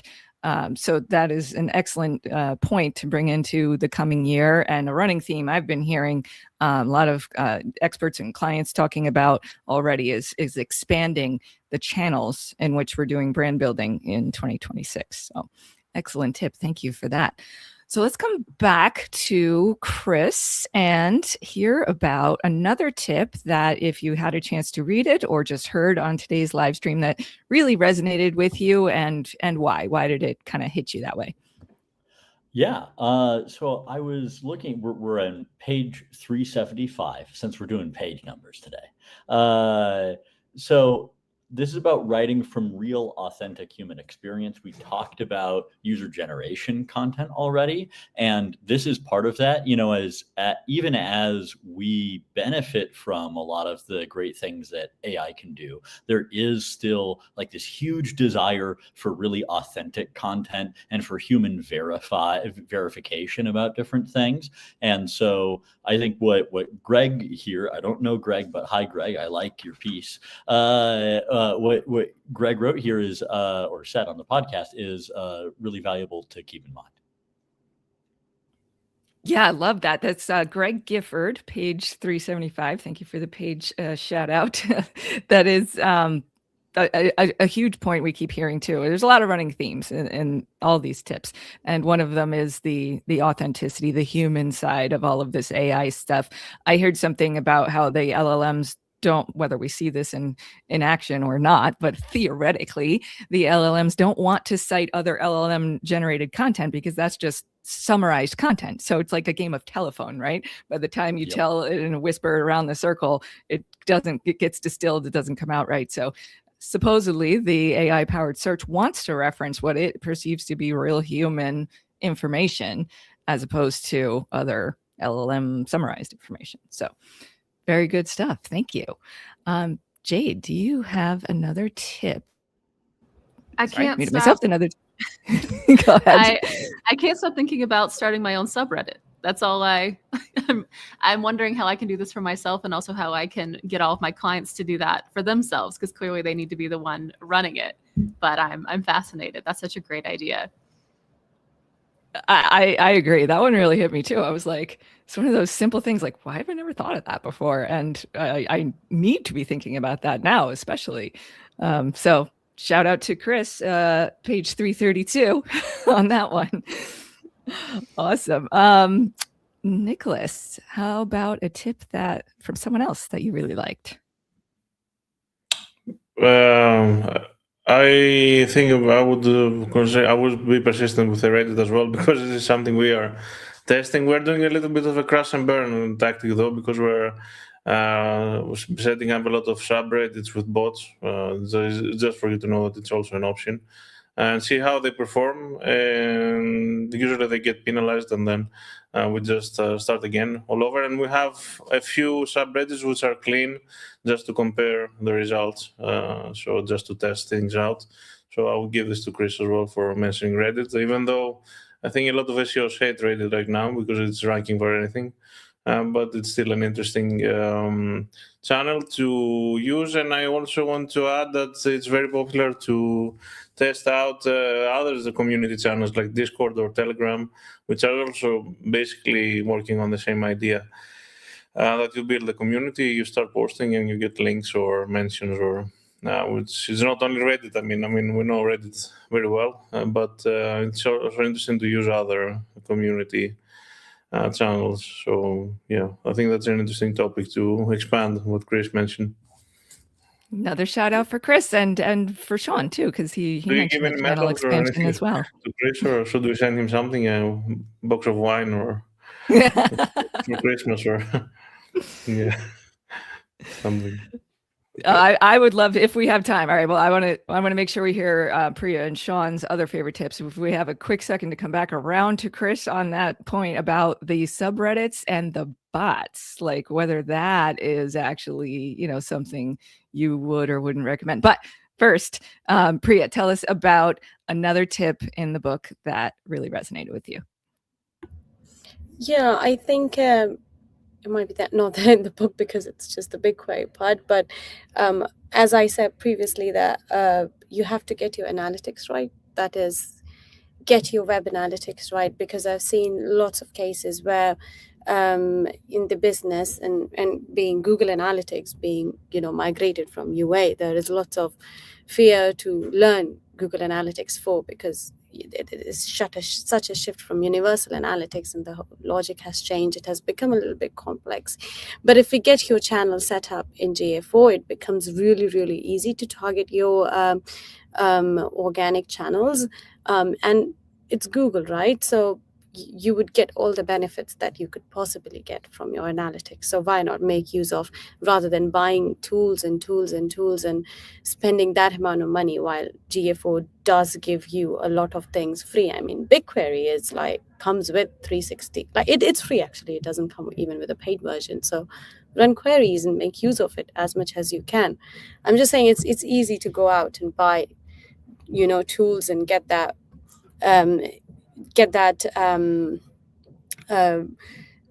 confidence that you could buy this tool because this tool cannot do the thing that you want us to do. But have you checked it? Have you really gone into that and checked it?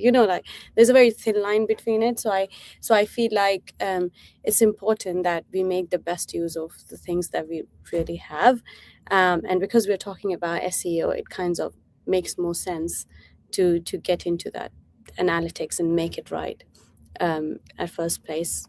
Absolutely. And great point about all the new shiny new tools that are being promoted out there. And for 10 out of 10 of them that I've tried have been pure crap. So it's something to be wary of for sure. As good as a tool looks like and the promises it makes, what does it really deliver? Don't just believe it on the surface before paying for something. There's just too much crap out there now. So excellent points. Thank you. Sean, your favorite tip that you've heard from someone else? Yeah, I'll be quick because I want to hear from Chris as well. But yeah, generally, this really quick one was many people mention it. And obviously, it's a thing that we should be doing anyway, but not everyone does it. But make sure you're in communication with your paid team, getting insights from them, quality scores, things that are working, things that aren't working. Make sure you're not wasting budget. Make sure you're taking advantage of opportunities. And UX teams and customer support teams, what are the queries coming in from actual people, the pain points and all that kind of thing that maybe you don't pick up on these Google, search console, whatever. So yeah, that would be mine. Let's get over to Chris before our time ticks over. All right, quick shout out to Christoph, page 595, who touched upon the combining the powers of SEO and Google Ads in the book. But Chris, back to you.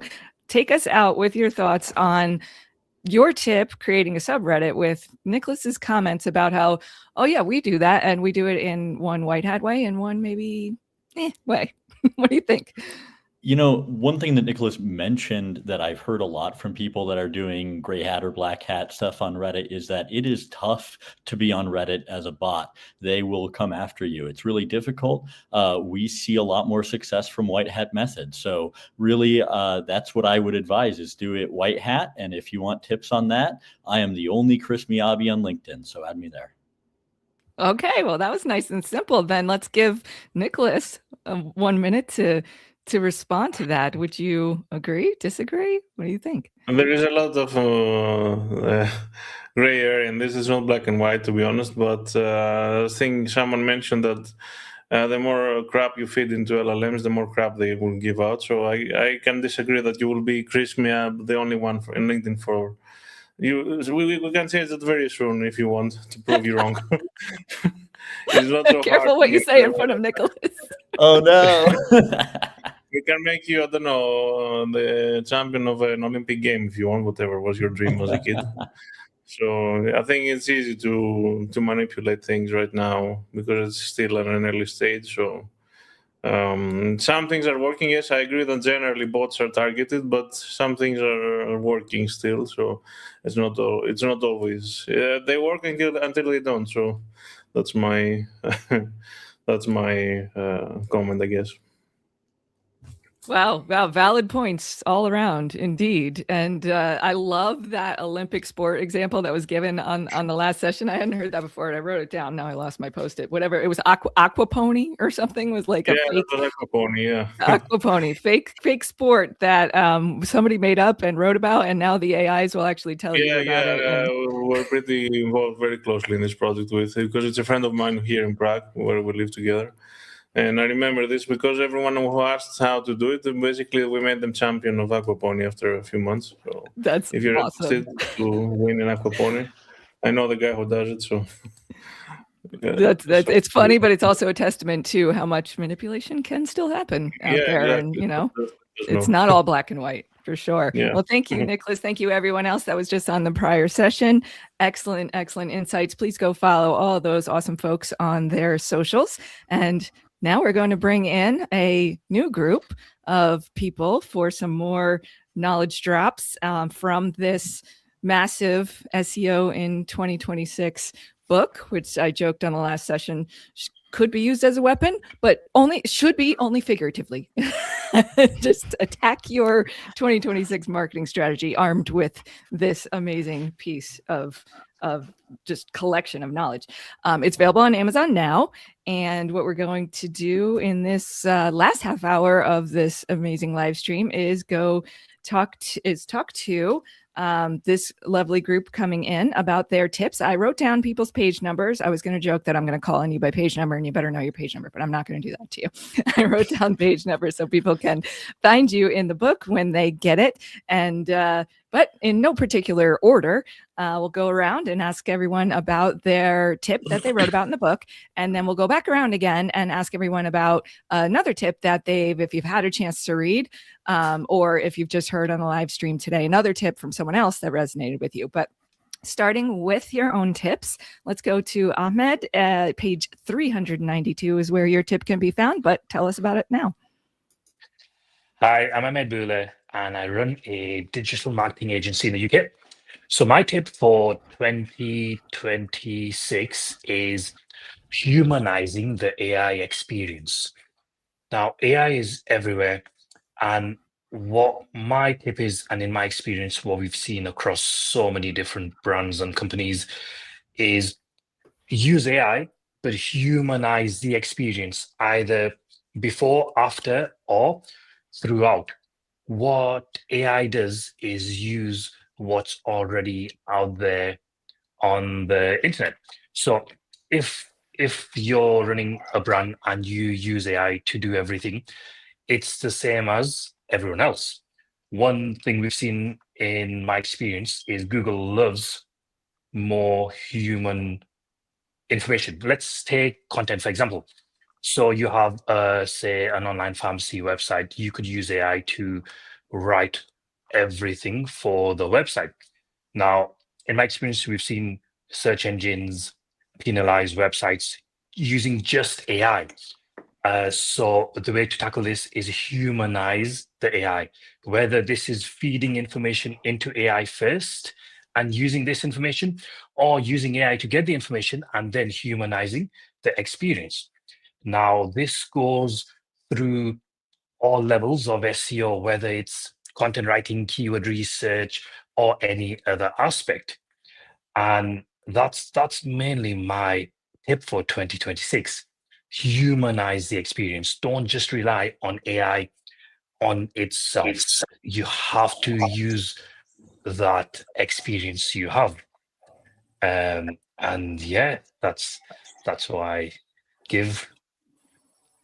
Wow, I love that. That has my brain like going in circles. So like, wait, it's AI, but then humanized, but then AI, but it's true. That's the world we're living in. It's like a hybrid world of like AI is helping humans do things, and they're both in the mix. So you have to address both and not lose sight of one or the other. So excellent tip. We'll come back to you for a shout out to a favorite tip from someone else that you may have. In the meantime, though, we will go to, again, in no particular order, Nikki, page 183 is where your tip can be found, but please tell us about it now. Hi everyone, thanks for having us. Yeah, my name's Nikki. I'm a freelance technical SEO consultant, and I also work for Journey Further, who are a digital marketing agency. My tip is about using a visible framework that I created in order to be visible in LLMs and AI. So it's a 7-letter framework that spells out the word visible. Essentially, if you these steps, that will help you to be visible on those platforms. That's one about making sure that your content is crawlable. It's about use of JavaScript and how to make sure it can be crawled on those platforms. I stand for intent matched content, so creating real answers, helpful answers for the world. I'm sorry, Nikki. I think we're losing you a little bit. Is it just me, or is Nikki breaking up for you others? Okay, I'm sorry, Nikki. We're going to come back to you if you can maybe summarize that for us again at the end. If you could get your connection stabilized, and so in the meantime, so we'll come back to you. And if you can't, I'll do a quick recap. I'll find your page number and do a quick recap. But we'll give you another try in a few minutes. So let's go to Taylor, who is page 672. Taylor, please tell us what you talked about on that page.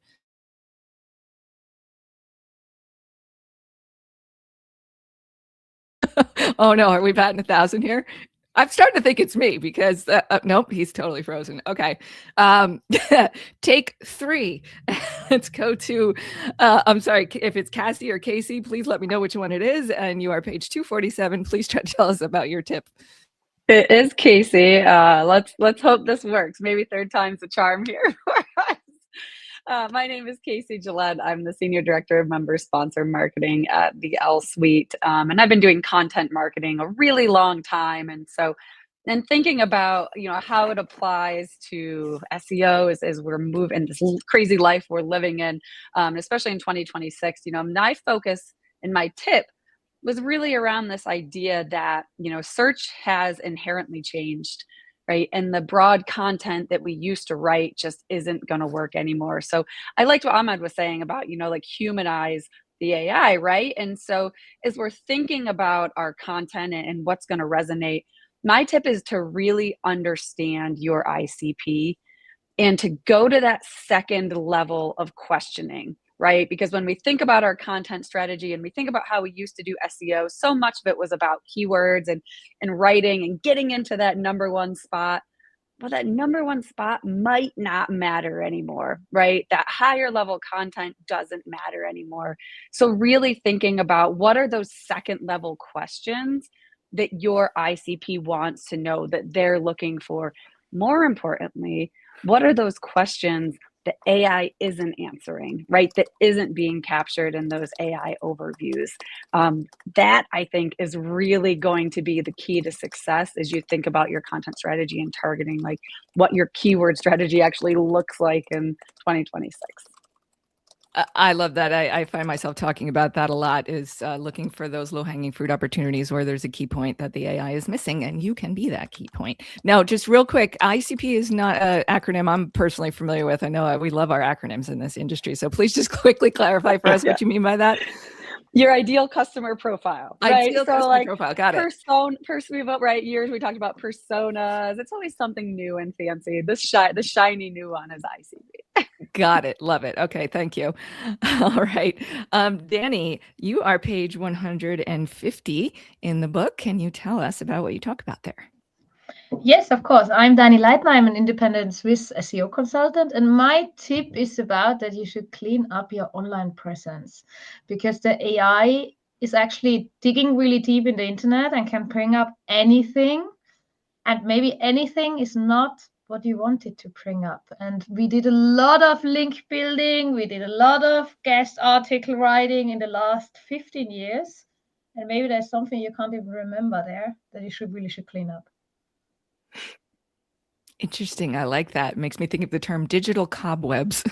We have a lot of those out there now, right? Gotta remember what might be out there that might be dug up, because as we talked about in the prior group, the AIs, they look at so much more than just your inbound link profile and those stats. Like they look at the brand and they try to learn about the brand very, very holistically. So people are talking about working on more channels, but that's an angle I hadn't heard yet. Is work on cleaning up your digital dust, making sure your image is clean out there. They don't just look at more, they look at things the user might not look at, that you think like it's lost in the deep internet, but it might not be lost anymore. Absolutely. And it will pull it out of there and put it in front of the user. So excellent tip. Thank you for that. We'll come back to you for a favorite tip from someone else in a bit. In the meantime, let's try Taylor. Taylor, we lost your connection before, but we're going to give it a try now. And hopefully you will be able to tell us about your tip, which is on page 672. Sure. Can y'all hear me clearly? Okay, perfectly. I guess it's just on my side. But my tip is essentially maybe contrary to how most people feel about it, but just don't obsess about the AI thing. Like, I understand as we move forward, you want to be prominent in every area you have visibility as possible. But currently, like just since July alone, ChatGPT, for instance, almost 60% less referral traffic than it was sending in July. All LLMs total less than 0.5% of referral traffic to websites. So part of like my big thing is like, I don't necessarily, like I did agree to an extent with what Cassie was saying where, long form content is not as beneficial as in the past. But I do feel as though for some industries, you can still hear me clearly? Yes, keep going, please. That's not encouraging. Okay. No. Yes, we're good. Okay, good. But I was say like, in the past, the same way I would target featured snippets. If we, have long form content, but isolate that down into FAQs, or in this case, utilizing FAQ schema, is very much what's still working. And I am a firm believer that like when people mention this term GEO, it doesn't exist. It's not a real thing. For instance, Mike, like if you were trying to rank for a featured snippet in the past, the same steps you would take, Microsoft has come out and said that the way Copilot crawls things is essentially the same thing. Like use that schema, it's factored into how our Copilot produces results. Google at the same time came out and said none of their AI systems utilize, LLMs.txt files or things like that. But I think that like there's so many people that I work with that just because you're on MSNBC, they're watching MSNBC and they hear about ChatGPT or whatever it may be. It's like this hot item term, but don't obsess over it, because if you pivot your strategy solely to appease those, the amount of traffic and business that those are going to drive is so minuscule compared to being sure you're in the local pack. You have your reviews, your stars look strong, making sure, if I'm looking for the best doctor for a condition I have, I don't really care what AI says about it. I want to hear what other patients' experiences have been, things like that. So I think a lot of like content producers, if you're a travel blogger or something like that, it's really important to show up in that ChatGPT maybe they'll follow you if you're planning an itinerary to Disney. But if you're like a service-based business where people are actually going to invest quite a bit of money, like I've been arrested, who am I going to give my money to help me? AI is not going to dictate that. So don't neglect it, but the same practices you were doing before to rank for the various search engine result page features should be the same practices you're doing now. And like, granted, maybe create an LLM's text file, or maybe break it up into more short form content, but don't do so. Like, I guess my thought would be, don't overreact to these changes that have happened, and more so try and react to the changes in technology as a whole that are coming. Like, I remember when voice search blew up in near me, everyone wanted to rank for near me. That's voice search is going to become, in my opinion, so much more prominent when it integrates with these LLMs. Because what's a very unnatural experience with Siri could easily become a very cohesive, actual feel like a virtual assistant experience once those LLMs are integrated. So kind of focus more on, instead of how do we react to this fledgling version of AI that we're working with now, what does the future of it look like? And how can I kind of start positioning myself? Because for the current situation, I just believe what we've been doing is what we should be doing. So that's essentially my tip, is don't overreact and obsess about this AI thing. Just continue with good practices. I love that. I love that. And it brings up a very important question, which Simon asked, is how often do you get arrested? I actually have we're kidding, obviously. He said interesting choice of example. I have a lot of criminal defense attorneys as clients, so that's why it comes to mind. Yeah. Gotcha. We'll go with that. But excellent points about putting all this in perspective. I read some similar stats recently about the grand total percentage out of all of the traffic driving sources that are happening now, that like what a small percentage the LLM traffic is. And it's pretty eye-opening, because it feels all consuming to us. Like we got to be working on this. This is our whole world, all this LLM stuff. And then like, we got to keep it in perspective. Like, is the juice worth the squeeze? Yes, we have to address it, but the proportion of effort that we put into it to the proportion of traffic we're going to get to it is absolutely something very wise to keep in mind. So thank you very much for that. We'll come back to you for a favorite tip from someone else. For now, we'll go to Mr. Hellemans, page 486. Please tell us how to properly pronounce your first name. I didn't want to botch it. And then tell us about your tip. So it's Arnoud, which is Dutch, which is an absolute nightmare. I've asked my parents why give me the name Arnoud, because it's very hard to pronounce if you're international. But just call me Arnoud or Noud or whatever comes to mind. So my tip is mostly about the rendered versus non-rendered version of a page. And I see a lot of SEOs not looking at this, right? We look into the source code and we go like, hey, it's in there, but we don't look at how it's being done. So you have the raw HTML, which might call JavaScript, and loads of other things which change things on the page. Or when you have like a React app, it might be, when you actually look at the non-rendered version, there's basically only a few links to JavaScript files, which will basically create the whole rendered page. And this is a problem for a lot of the crawlers, especially some of the AI crawlers, because it's quite expensive to render pages. On top of that, I've seen really weird things happening, especially in the EU, with new SERP features, which rely on the raw HTML versus the rendered. So if changes like headers, they change placements, or things are being added, you might fall out. And the big tip is there's a free extension in Chrome you can use called View Rendered Source, which I really like. It's an easy way of doing it. I like using the raw versus rendered HTML in Sitebulb. That's another great way of looking at it. But I see a lot of SEOs not digging into this. So for me, that's like a massive tip. A few years ago, I wouldn't have looked at it, but you learn, and that's why I'm sharing this tip, because I think a lot of people are not really looking at this. Excellent point. Technical foundations, all the SEO foundations still very much matter, perhaps more than ever before, right? I laugh so hard when I hear the whole like SEO is dead, AI is taking over. Oh, and by the way, how do I get found in AI? SEO? Right? Partly, yeah, definitely. That's the foundation at the very least, right? So excellent point about technical SEO best practices. And that's a good reminder to come back to Nikki and see if the connection will allow us to hear your tip clearly this time. Hope so. If not, I'll rattle off a quick summary because I got your page open here, but give it a try.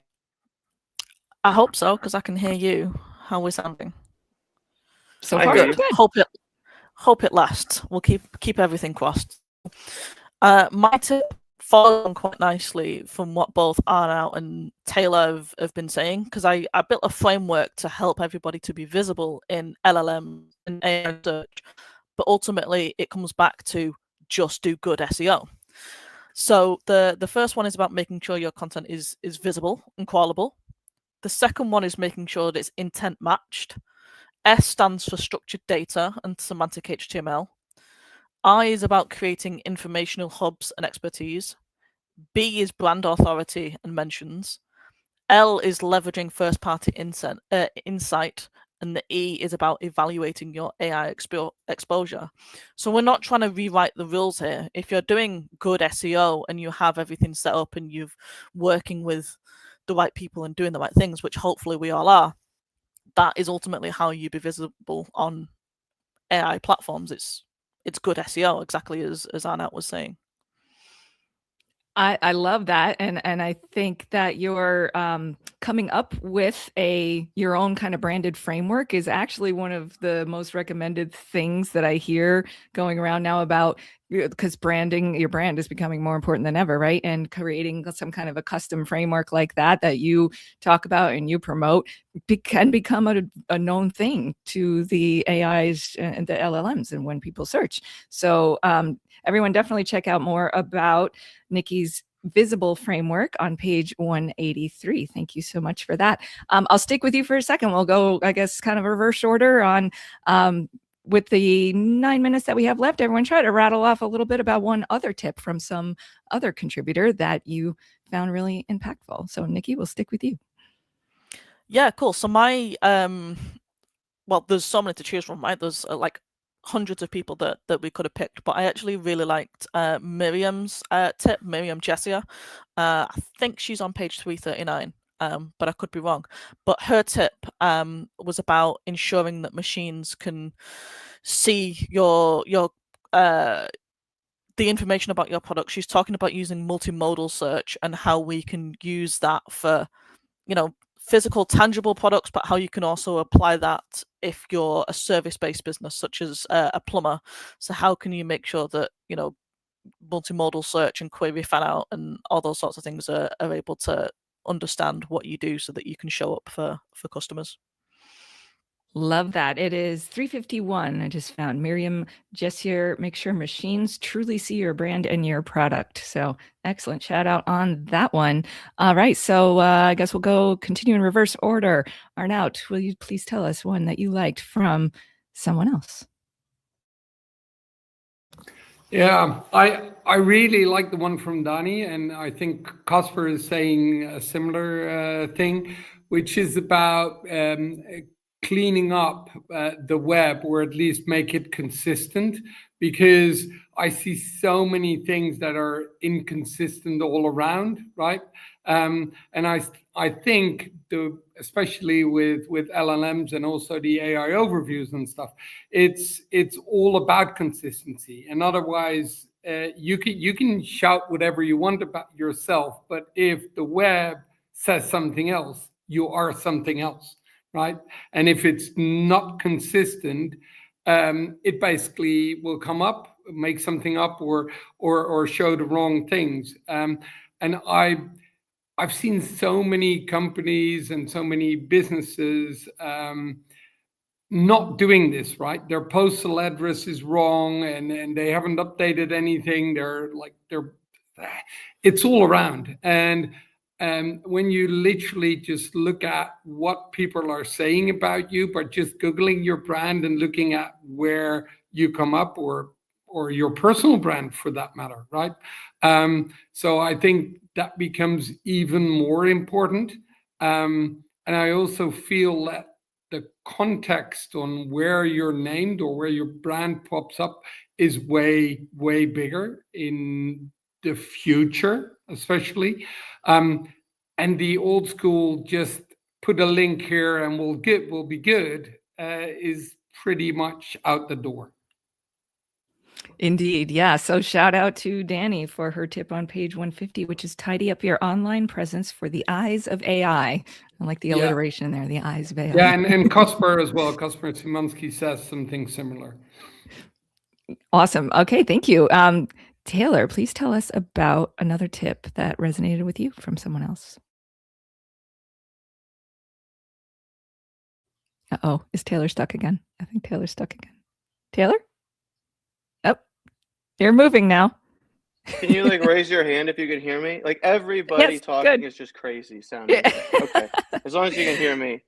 Yes, we got you. We got you. Tell us about your favorite other tip. I did actually get to hear Arnaud's tip, which I liked quite a bit.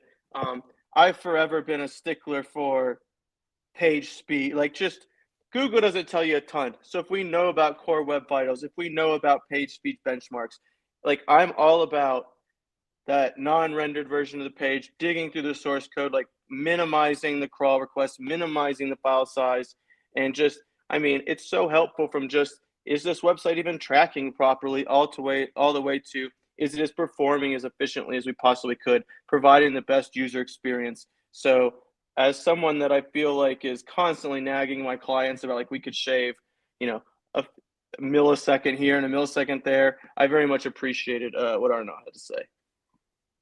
Very cool. I identify with that as well. The technical perfectionist in me identifies with that. All right. Casey, please tell us about one that you liked from someone else. Mine was kind of a combination. So there's a customer journey section that starts on like 297. And so I kind of like the combination of Eli Schwartz's and then Christopher Hoffman Larson's, where they're talking about the customer journey, but Christopher talks about like discover where AI is going to fit in your customer journey. And they're talking about how like there's shifting intent. And so to really get into the mind of your customers. And I think a good example is like, I was looking for something the other day. I saw an ad on Instagram, but I thought, well, I don't know if this is a real brand or I'm going to get tricked with a fake brand. So I went to Google to find out what it's even called. Then once I found that, I asked GPT for recommendations. So like really thinking about what is that? Like it's so different now and there's so many different ways that people are looking. So when you're thinking about SEO, like what is that Google version going to look like versus GPT versus what they're going to see on, a social channel. So I really thought that was like such a good insight into thinking about, where is AI in your journey? Where is Google in your journey? And how do you create for that? Love that. And great point to bring up. There's so many different tips in this book, but there is a chapter organization. They are organized into chapters. So the chapter shout out from Casey is chapter 9, the ever-changing customer journey, which is on page 299. It begins. I'll just rattle off some of these so you know what to expect. It's on Amazon, by the way, so you know what to expect when you do buy it from Amazon. It's chapter 1, building an SEO-friendly business. 2, brand SEO, then preparing for AI, building AI visibility, winning the AI game. Is AI worth it? Lots of AI. Audience insights, user-first SEO, the ever-changing customer journey, embracing communities, multimodal content, harnessing human experience, quality content, digital PR, technical SEO, global versus local SEO, an omni-channel approach, always be testing, better metrics, and personal development are the chapters in the book. So definitely a lot of good stuff in there, but organized well too.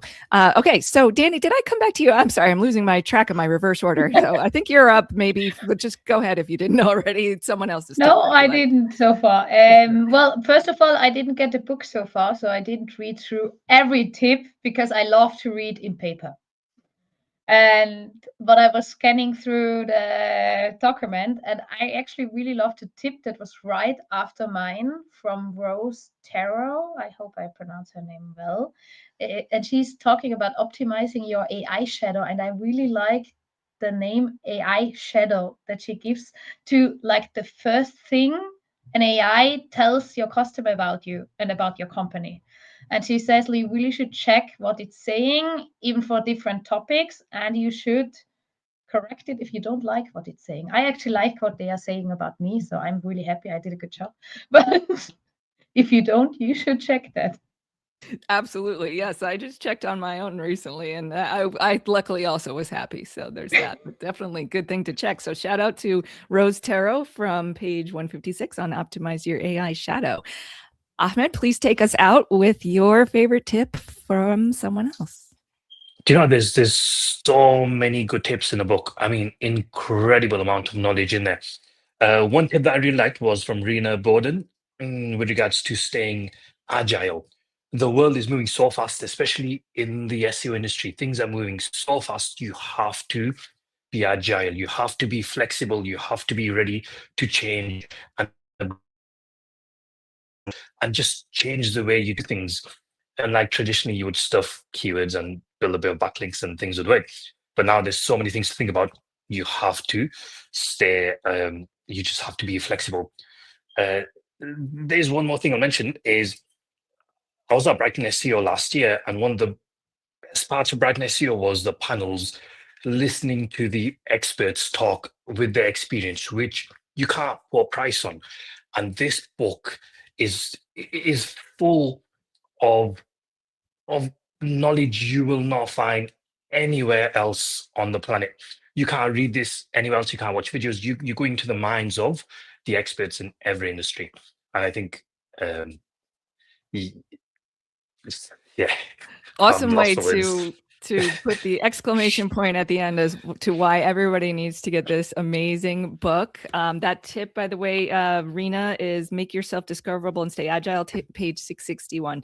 But look at all these names of all these experts. We didn't even get to interview them all today. There's so many. There's 117 experts in this book. This book is like hands down the one thing that all marketers, even if you're not specifically in SEO, there is so much marketing wisdom in this. Everybody needs to have this for the coming year. So go check it out on Amazon. Thank you, everybody, for joining us for this live stream today. Please follow all these amazing experts on their respective socials. And I would be remiss to not give a huge shout out to Majestic and David Bain for putting this together. I mean, the effort is massive, and the value it brings is massive. And it's just so awesome to be a part of it. Thank you so much, David. Thank you, Majestic. And I can't say enough good things about the book. Go get it on Amazon. Well, thank you so much also to our 4 wonderful co-hosts, including you, Pam. Really appreciate you being part of this as well. I tried to put the contributors with the worst internet connections with you, Pam, but Thank you for that. I appreciate it. We managed to bring it home really well. Remember, if you want to get your hands on a physical copy of the book, that's now available on Amazon. Just search for Amazon, search on Amazon for SEO in 2026. If you would like a missile, as Pam puts it, then that's the thing to get for Christmas. But also, you don't have to pay a penny if you don't want to. The podcast, the video series, and the content of the book will all be free and available on the majestic.com website starting now over the next few months. Check out SEOin2026.com to take you straight to the content. So thanks again for today's co-hosts, Isa, Jack, Garrett, Pam, the 60 or so book contributors who joined us today, all the other 117 SEO in 2026 contributors, and of course the team at Majestic as well, majestic.com, for keeping this wonderful project going year after year. I've been your host, David Bain. Here's to SEO in 2026 and beyond. Have a good Christmas and 2026, everyone, and thank you so much for joining. Bye-bye for now.